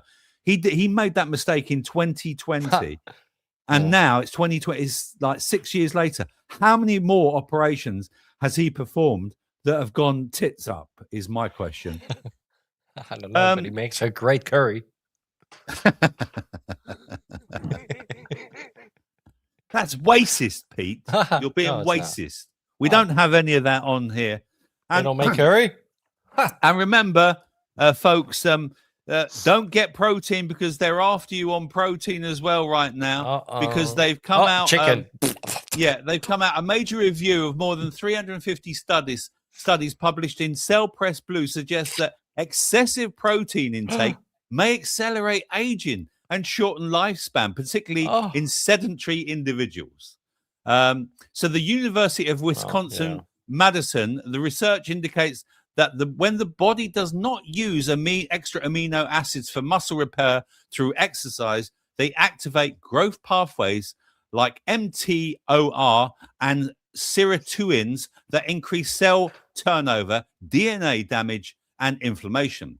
While high protein intake is beneficial for athletes and those engaging in regular resistance training to build muscle, the review highlights that most adults are sedentary and may be consuming more protein than necessary. Reducing protein intake can raise levels of FGF21, a hormone linked to improved blood sugar regulation, increase energy expenditure, and potentially extended lifespan in animal studies. The findings challenge the popular muscle boosting trend driven by fitness influencers and the food industry, with nearly 70% of US adults actively trying to increase their protein consumption. However, experts caution that the evidence is primarily derived from rodent and insect models, and the review explicitly notes that protein restriction is not recommended for pregnant women, children, or older adults who have elevated protein needs to prevent frailty. This is another hit piece, personally, I see, Pete, as trying to stop people eating meat and anything that's really good for you. There's protein and protein, right? Because right now there's a big marketing surge on protein products. So you have yogurt with 20% protein and Yes. all kinds of puddings and additives. Yeah. That's bullshit. And I think if you stack those up over the day and you do all the meats and right? It becomes uncontrollable kind of and the synthetic shit, no. Yeah. At the end of the day, I like this picture because those are the good proteins. Those are fine, Yeah. right? This shouldn't be normal diet. Nuts and meat and eggs and fish. It's good. Lance Peas. says, eat more tahina. There we go. Thank you for that. But people now are buying chocolate mousse fucking shit with added 20% protein because they think it's healthy. It's adding something, right? Yeah. But they're just eating sugars and chocolates. Listen, and to me, it's not really the protein; it's the shit that they're eating. To me, it's quite obvious. If you want to eat a lot of food and you're not exercising enough, then it's going to have an adverse effect. Just as the opposite as well. If you don't, if I add vitamin C to my fucking piece of shit, you're not gonna eat it anyway, are you? So I wouldn't want to eat your shit. That's what they're trying to do here with that protein stuff. They're trying to sell you shit with added protein. Yeah, it could be again because it's healthy. But again, it's another hit piece. Like you gotta you should have maybe fake meat instead, Pete. Remember, eat meat. You Just will own no do your meat. normal fucking. You will diet. own no meat and be happy. Yeah. Turn the Don't pyramid forget. upside down. Eat meats first, and the rest later. Yeah, and also talking of eating different things and what have you. Right now, the place is full of blackberries, and they're so good for you. Why do people look at me like a weirdo when I'm in the park picking blackberries? Do you know how much of a blessing it is to leave my house, come to the park, and get all of these wild blackberries? These fruits are one of the highest in antioxidants of any fruits. Everyone talks about fiber. This is one of your best sources of fiber that you can get, my people.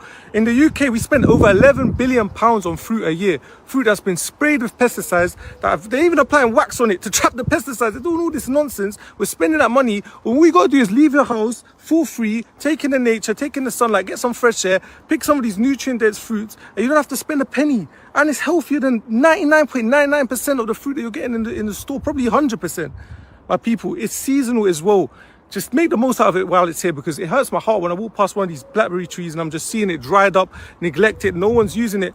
If I could take all of them in the whole UK, I would, believe me, I would. I'll take all of them, but I can't. So I want to see people, I want to start fighting for them. I want people to start pushing me out of the way, trying to get blackberries, instead of looking at me like I'm some weirdo. Yeah, man. For getting such a blessing, man. Imagine in the future that we might not even have this privilege. So make the most out of it while it's here, my people. And I eat these every single day, especially while they're in season right now. May God be with you all. Peace. And that's what I call a successful day at the office, people. All glory to God. I think he's South African, because that's he does. But it's confusing because if you don't watch, he sounds black. He does sound black. Yeah, man. Doesn't he? Yeah, man. He does sound black. I don't know what the It's hell? where he's been brought up, Pete. I But think the he's thing, South the African message. or Listen, something, but yeah. let's Yeah. rise I'm above with him. his I agree. tones and But he's that, not right British. now, blackberries are out there. Go and eat them, people. Like he says, they're free and they are packed full. Try not to Wash them before eating. Yes, of course. Yeah, and especially if they're near a road or anything like that. Don't doggies and shit. Yeah. Don't pick the ones at the lowest. where Pete likes to cock his leg. Yeah, that's me. And remember, listen. No, if you wanna- I know some places where I can pick those, and you have to kind of scout your neighborhood as well, like where you can pick them, right? Yeah. 'Cause- Yes, yeah. absolutely. Same with the nuts, hazelnuts, and I do nuts. love picking blackberries, but fucking hell, you've got to. It's like yeah. You're constantly being pricked, Pete. Yeah, I know is you it like ripe? that. Is it completely ripe? Is it not ripe? You love being pricked, Pete. Yeah, well, gently. But listen, Pete, if you want to live a long and healthy life, Yeah, listen to this woman. The oldest woman ever alive, she smoked and she drank. Smoked cigarette and drank alcohol. I don't want to encourage you to drink or smoke, but if you really want to live long, you know what was her secret? She didn't take supplements, she didn't do ice bath, she didn't do yoga, she didn't do none of that. But she was chilled.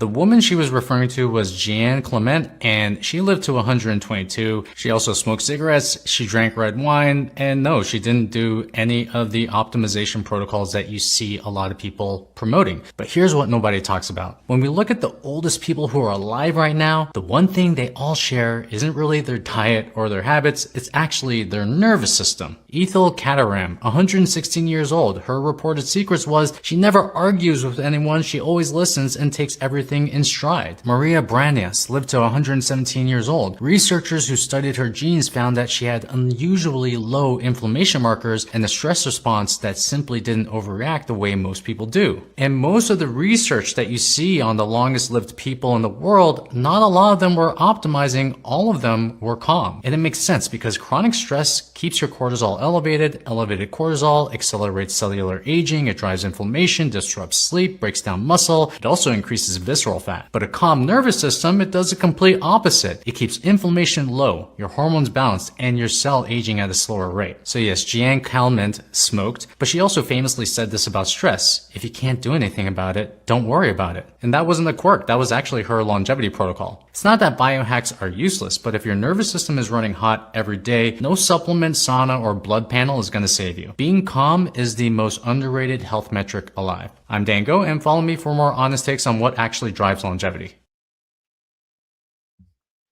Yeah, double edge, but yeah, because she never went to a doctor either. Yeah, probably.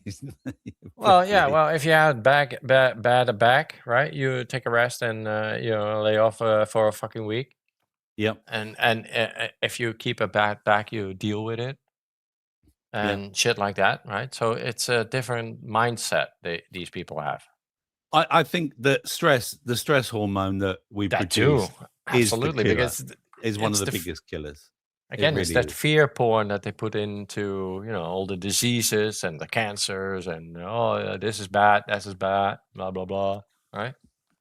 John Hamer She said it never right. experienced that shit. Yeah. She was like, fuck that. My grandpa never went to a doctor. He was 88, smoked like fuck. Right? She probably never watched any of our shows, Pete. Yeah. John Hamer was saying last night that fear is the biggest thing that they want us in. They just want us to keep. It's that he doesn't. placebo thing, right? The mindset. It's your mindset. Yeah, my dad, he was quite a laid back guy. He smoked like 40 cigarettes a day, and in the last 7 years of his life, he drank like a fish as well. His body then just eventually gave up because he was drinking a lot as well. But he got to 87 still. Yeah, it's not bad, is it? What are people saying in the chat? It's quiz time. Yes, it is, Kitty. Yeah. It is quiz time. Yeah. I'm just seeing if anyone's got any comments about what I've just shown. No, never gone to a doctor. Yeah, you're right, Pete. Yeah, absolutely. Regular nookie is the key, says Lance. Yeah. Yeah. Not Love. noogie, though. Not Love. nookie. Actual love. Yeah. And lots of love. And you get lots of love in this chat. So join Health Freedom UK. Subscribe, and like the show. And give us lots of love. It's Rob's secret ingredient. And also, don't forget, buy some salve. Only UK people, though, because I can't send it anywhere else. Nah. Scan the QR code up there. Okay, scan the QR code, or just go to healthfreedomuk.co.uk, healthfreedom.co.uk. And do it quickly because, it's a new Put in batch. Health 12, and you'll get a 12% discount off your first order. It's full of good stuff like CBD isolate, essential oils, and coconut oil, and all sorts of beeswax and all sorts of lovely things. So get your salve, people. Get your salve. I'm disappointed the code is not cunt, but okay. Listen, it's time for this.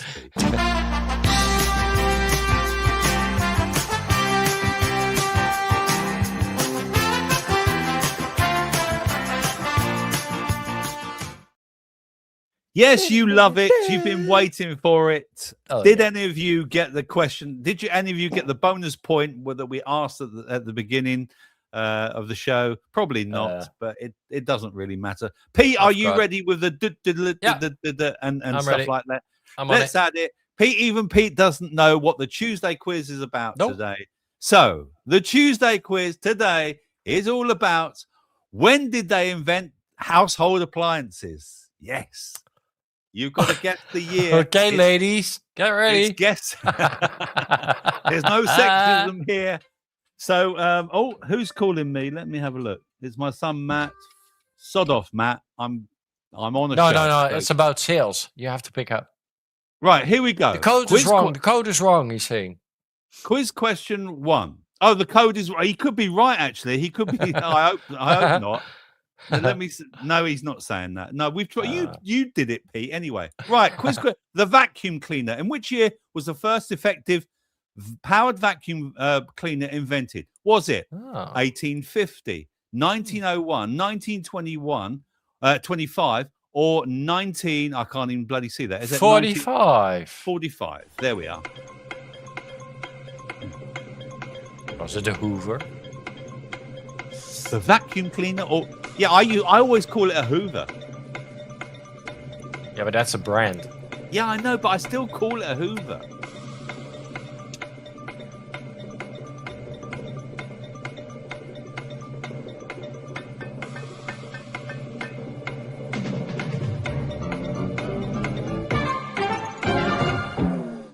It's the weekly quiz with me, not a Dr. Robert, and the one and wonderful and useless Lowlands Pete. And the first question is, in which year was the first effective powered vacuum cleaner invented? Was it 1850, 1901, 1925, or 1940? I can't see what it says, Pete. 45. 45. There we go. Right. I Pete, think it's C. 25. You're going for C? Okay. Yeah, Tesla invented it. Yeah. And let's go to the bottom here. Manda's going for B. Ulick's going for A. Sparky's going for B. Kitty B. Dustin B. Oh, look who's Paula here. B, Oi. Frank A. Matty says A. Roberto says A. Mascara B. Michael C. Rich T A. Cookie A. Spanish C. Lance A. And I think that's it. That's it, I think. See, he's always here right. on the quiz. Okay. Well, the actual answer is, Pete,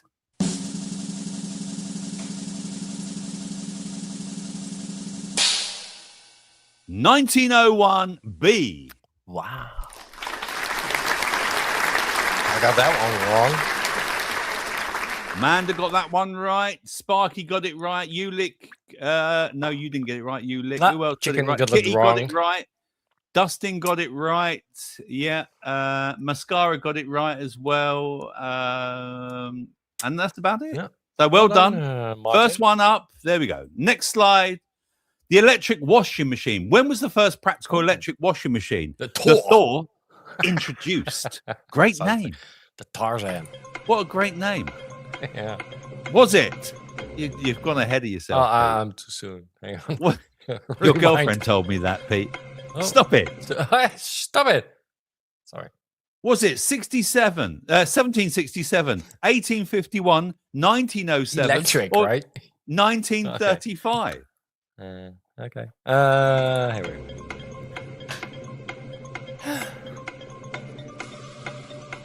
It's not that easy. Thor.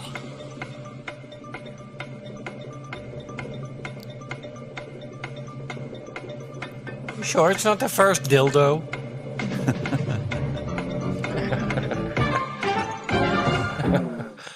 Electric washing machine. When was it the first practical electric washing machine? The Thor introduced 1767.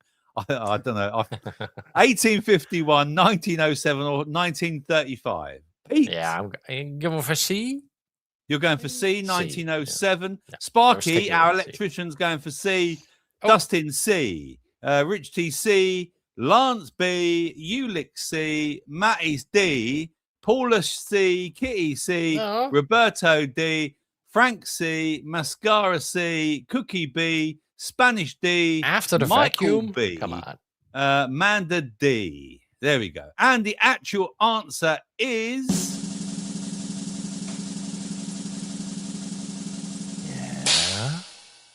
C, 1907. Hey. I got one. So after the vacuum.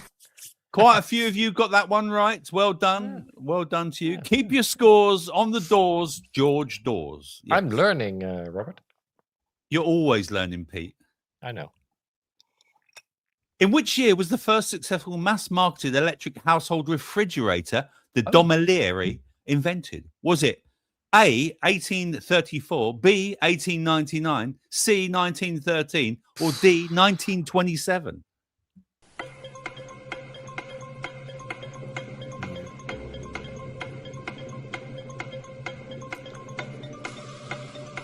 So after the vacuum?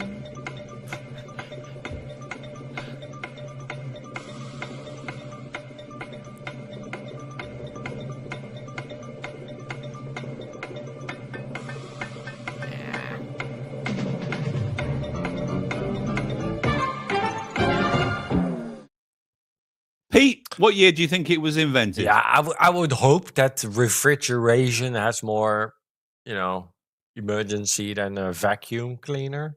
So Okay. I'm going for 1899 B. You're going for 1899, and Matty is going for B as well, and Hewlett's gone for D, Paula's gone for D, Lance gone for D, Rich T B, Dustin D, Roberto C, Michael B, and Frank's gone for A, Kitty D, Manda C, Cookie B, Mascara D, and Spanish D. And I think that's your lot. Thank you very much. And the actual answer is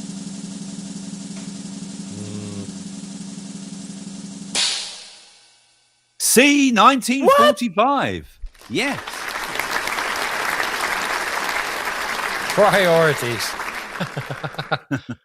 Fucking hell. Yeah, well, they had larders, Yeah, well, didn't they? sucking then? is more important than cooling, but They had larders after before that, wouldn't they? Some Yeah, people man. still have larders. Jesus. I think we And they're had not a UFOs car either. before that. Okay, so the microwave oven. When did Percy Spencer discover the heating effect that led to the microwave oven? Was it Aha. 22, 33, 45, or 67?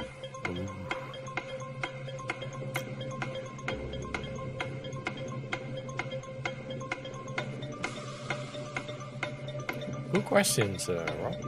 Thank you. Don't forget, the last question is all about the one, George the Michael. only, the legend George Michael. Yeah.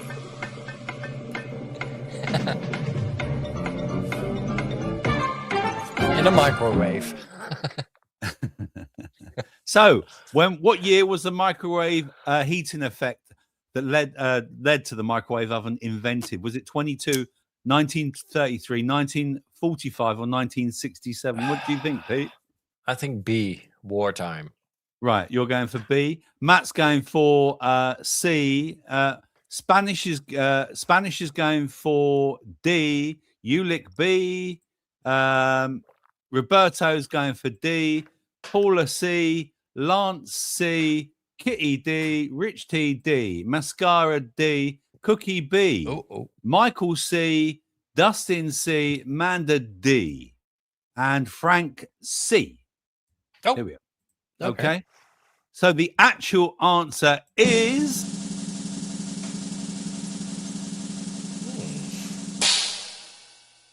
C, 1945.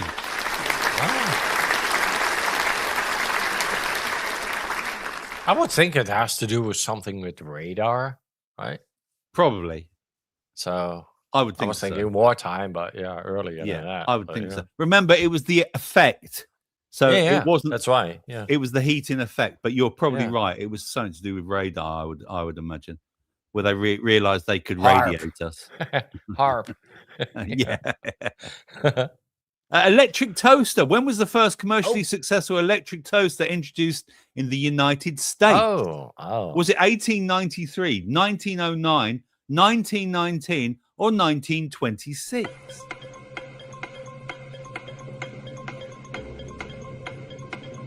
Oh, it's after they invented electricity.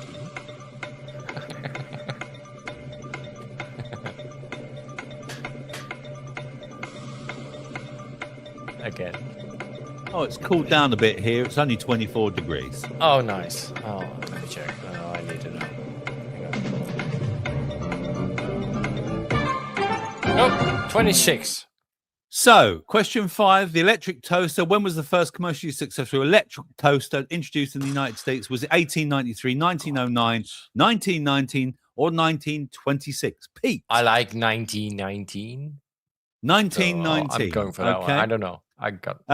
Matty's going for B. Lance is going for C. Ulick's going for A. Kitty's going for B.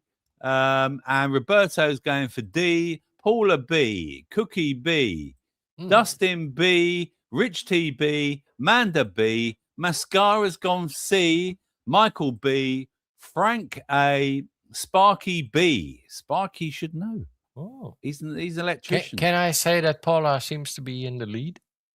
You can. Yeah, you can. Have you been looking at the scores? Yeah. Sparky's got 4 out of 4 so far. Oh, Sparky then. Sparky's Sparky's got 4 out of 4 so Yeah. far. The actual answer is exciting. Hit it. 1909. Oh. B. Again. Sparky, you got it wrong. Well done, Paula. You got it. Yeah, there we go. Did Sparky get it? No, he got it wrong. He got it wrong. Paula got it. He went for C. Oh. So, Kitty got it. Question 6. The electric dishwasher, otherwise known as women. The Miele. When was the first practical electric dishwasher for home use introduced by a major manufacturer, Miele or Miele? Was it A, 1850, B, 1913, C, 1929, or D, 1940? Yeah. German. I've got a German washing machine. I've got a Bosch. Oh yeah, sure. And it's really good. It's lasted me for years. I've had it at least 5 years. Oh. It's all right. Who's in the lead, by the way? What are your scores? So the electric dishwasher. When was the first practical electric dishwasher for home use introduced by the major manufacturer Miele or Miele? Miele. Was it 1850, 1913, 1929, or 1940? You pronounce it Miele. Miele. Miele. All right. Anyway, what was the answer, Pete? 40. D. You going for D, 1940? Sparky's gone for B. Manda's gone for A. Roberto's gone for C. 1850. Milowski, I like that. Milowski. Kitty's gone for C. Matty D. Paul, didn't you answer the bottom, Matt? No, he didn't. No. Yeah. Let me have, where are we? Paula's gone for C. Rich T D. Michael C. Dustin C. Ulick A. Lance B or C. You got to make up your mind, mate. Come on. No, man. Cookie B and Frank B and Spanish C. Here we go. Okay. And Mascara said Mascara's gone for B at the top there. I think that's part of it as well. And let me see. Anyone else down here? Right. Okay. Oh, hang on. Rich T's changed his mind to C. Okay. All right. We'll allow it, mate. And the actual answer is. Oh, wrong one.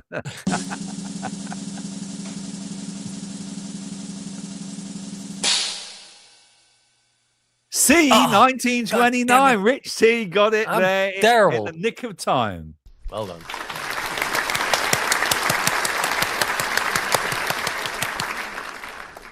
Applause. Is that my cat?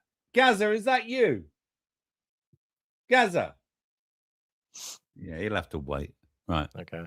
I'll get him in the countdown. I gave Right, my here we dog go. a massive bone, so she's out. Question 7, blender. The blender. In which year was the modern electric blender patented?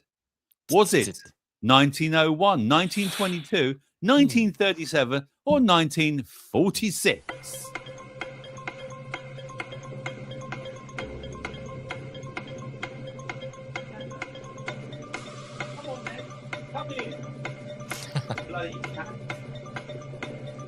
Get in here, pussy.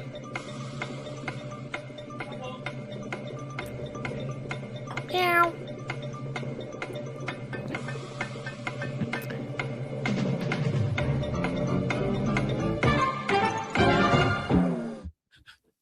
In which year was the modern electric blender patented?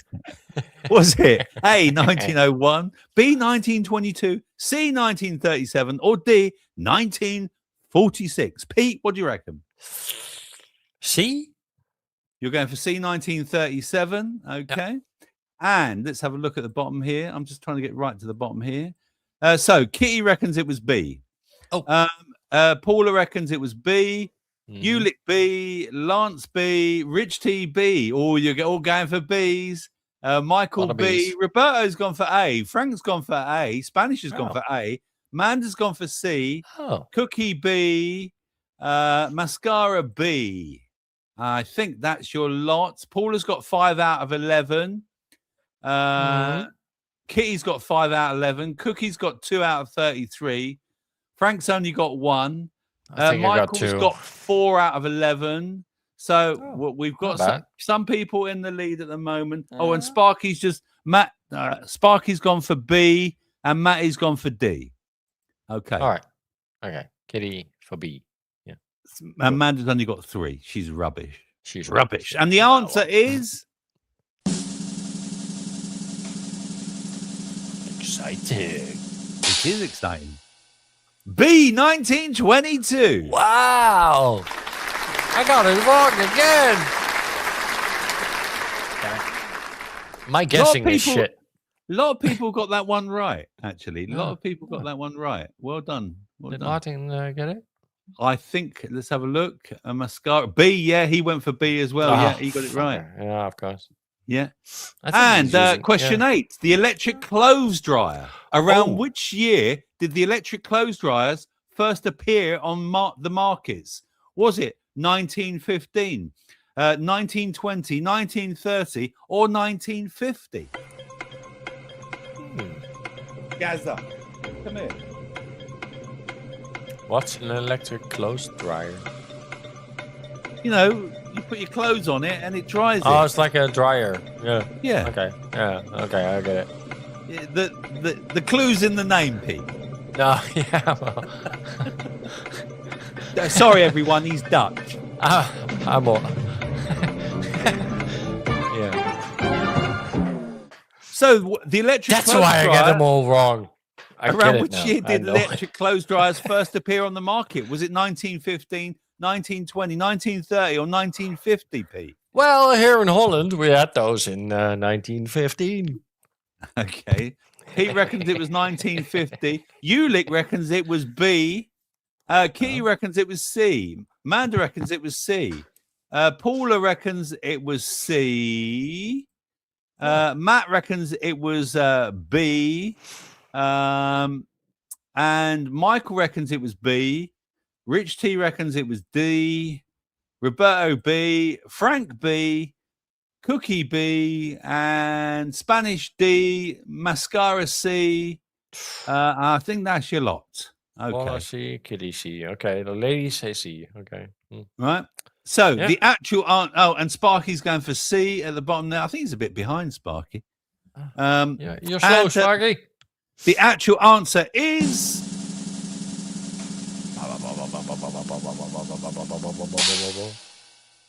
A, 1915. Huh. I don't think many got that one right, did they, Pete? No, I don't think so. I don't think anyone got it right, actually. Let me check. I flummoxed you all. Not on the Rumble. No one got it right, mate. No one got it right. No.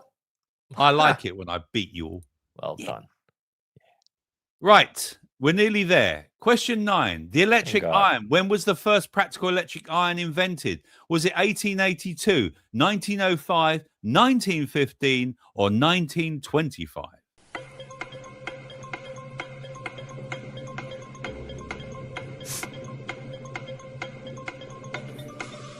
Butter.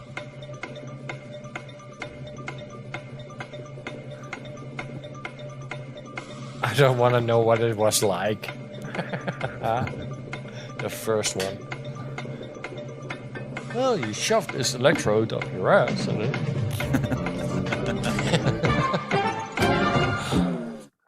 When was the first practical electric iron invented? 1882, 1905, 1915, or 1925? Pete. I doubt we cared before 1915, so I'm going for D. You're going for D? Yeah. Okay, let's go to the bottom here. Right, then. So starting with Roberto, he's gone for C. Eulich's gone for A. Amanda's gone for A. Matty, A. First thing, Rich right? C, Lance A, Kitty A, Frank A, Michael C, Electric, Cookie, not on coals, guys. Cookie B, Paula A, Not a steam iron. Spanish D, Mascara B, and I think that's your lot. Let me just go to the bottom there. Anyone else? Anyone else? I think that's it. Right. Let me hide that last comment there. And the actual answer is Sparky's gone for A. A, 1882. Sparky got just in there. Wow. So that's kind of the first thing we thought of, like A to do few with of you got that one electricity. right. Yeah, a few of you Before got fucking that- cooling. 60 years before cooling. Right, question 10. Air conditioner. In which year did Willis Carrier invent the first modern electrical air conditioning system? Was it 1902, 1910, 1911, or 1928? I don't know. I like him, though. I like Willis. Good guy. He keeps me cool. He's nice.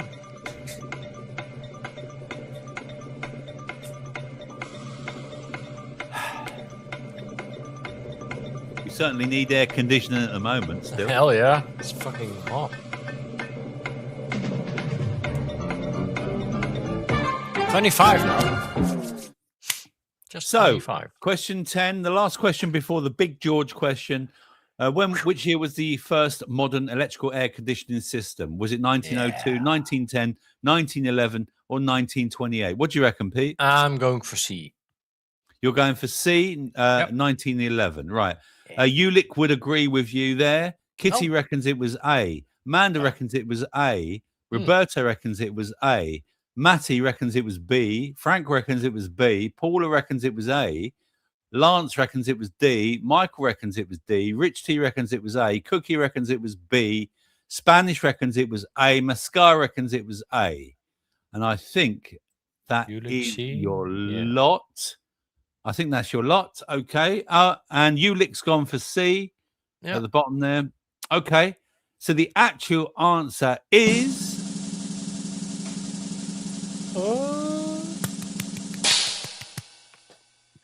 A, 1902, and Sparky got right in again at the end. Wow. Nice one, Sparky. What's your score? What's your score? The Sparky Meister gets in again right at the end, in the nick of time. We got the bonus question. Well done. Let me know your score so far, please. I'm genuinely interested to know what your scores are so far. I think I got 3. Yeah?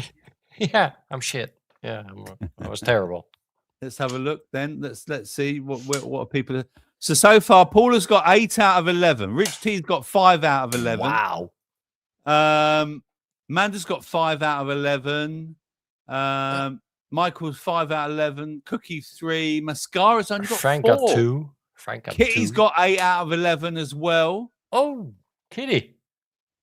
Ulick reckon legs 11. I don't know. Ulick, did you really get 11? Have you legs 11? You haven't said. You haven't said. So. Roberto's only got 3 out of 11. Ulick says, "Wow, Sparky, I thought you'd shot your load early." Ulick's got 3 out of 11. Well done. Never mind. Still Okay. good. Better than me, mate. So, it's time for the Big George question.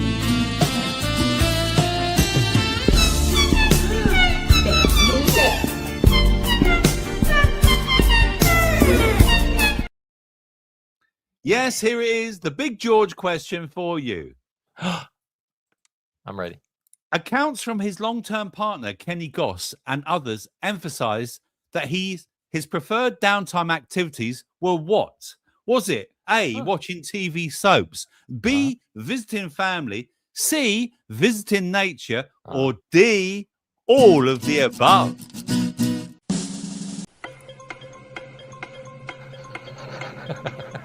You're useless. Terrible. I just click shit. Anything.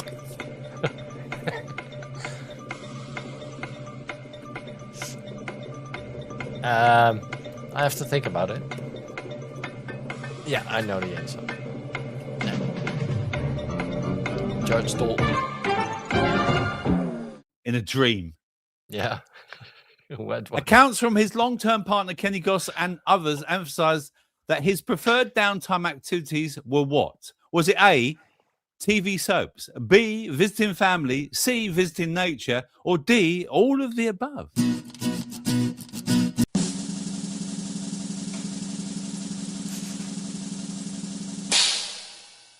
Pete, you haven't given me your answer yet. Oh, it's I think D, all of the above. You're going for all of the above. Right. Paula's gone for A. Rich T's gone for C. Kitty's gone for D. Matty's gone for A.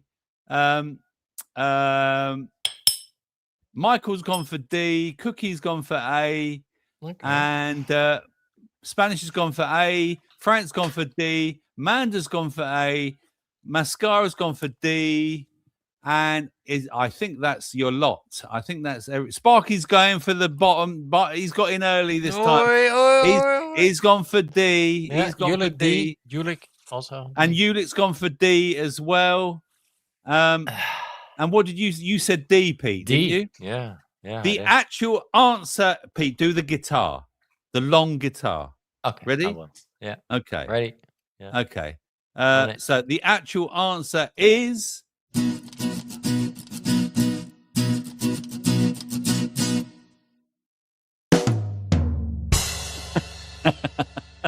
1996.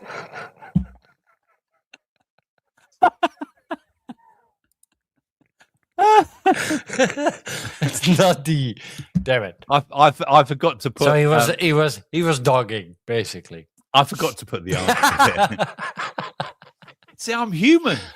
Yeah, well. I'm actually a human. Yeah. The actual answer was A, TV soaps. Oh. He loved Coronation Street in particular.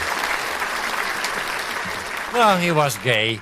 So, yeah, he loved Coronation Street, apparently. So, there we go. Who had that one right? Right, come on then. Matty had that one right. Well done, Matty. Okay. Spanish too. Roberto got it right as well at the end there as well. Also gay. Yeah. Manda got it right. Your scores, please. Roberto, 4 out of 11. Mascara, 4 out of 11. Spanish, 4, maybe 5. Manda, 6. Mascara, 4. Paula, 9 out of 11. What? Kitty, 8 out of 11. Oh. Michael, 5 out of 11. And yes, gay. You're right, Spanish. It was one fecked up quiz. Yeah. Yeah, I know. It's Rob.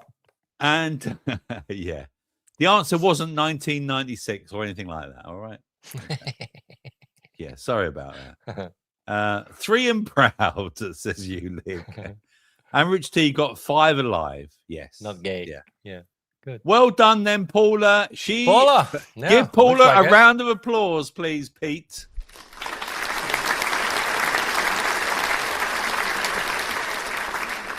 Well done, Paula. You've all done very, very well.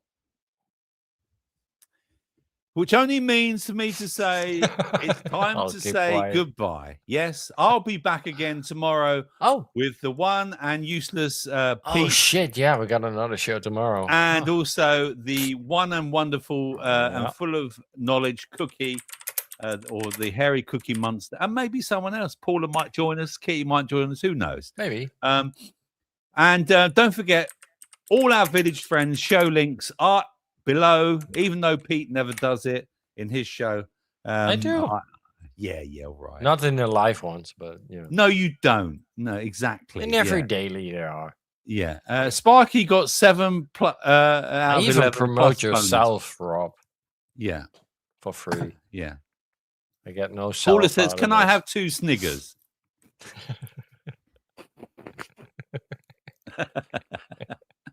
And yeah, so tomorrow it's the Starfish Trooper show with Yep. Pete. Do you want me to put together some videos if I can? Again? Oh yeah, sure. Yeah. Do it. All right, I'll try and find some if I can. Yeah, do your best. Yeah. I'll do me best. Do your worst. Do your I'll worst. do me worst. And then on Thursday we've got To Go to Steve, who once again decided to fail Yeah. turning up Yeah. tonight. He was there yesterday though. At our I show. know he was. I think he's just Yeah. busy doing music stuff. At the No, moment. he hates you. But we love you, Steve. We love you, Kendo. We love you, James, as well. And all and rest in peace, all the people that we've lost in And all recent the years. lurkers. And hello to all the lurkers, the replayers. Please give it a thumbs up. Please like the show. Please subscribe. Or don't. Please do. It's up to you. It's up to you. All right. I'm going to leave you with a tune. We've got an after chat. Pete's put the after chat link in the show. And I'll see you all tomorrow. Remember, they may come as good as you, but they don't come any better. Pete, what would you like to say? You're a cunt, Rob. Thanks all. Thank you very much. I'll leave you with the zombies. Ta-da then. Bye-bye. Good Bye. night.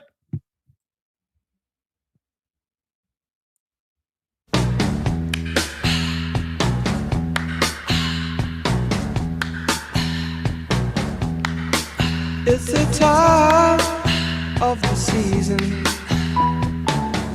when love runs high. In this time, give it to me easy and let me try with pleasured hands to take you in this time to promised lands, to show you everyone. It's the time of the season for loving.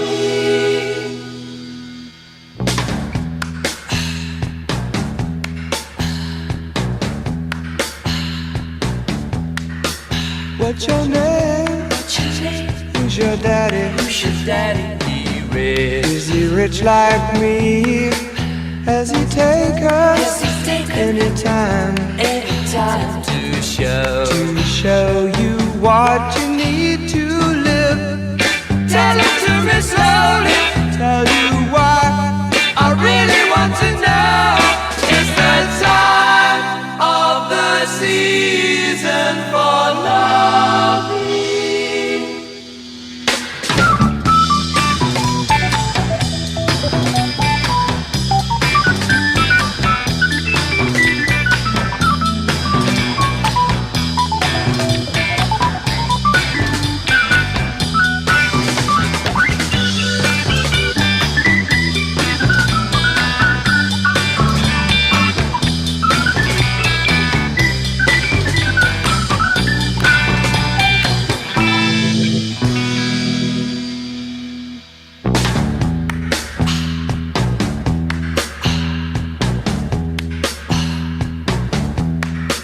What's your name? Who's your daddy? Is he rich like me? Has he taken any time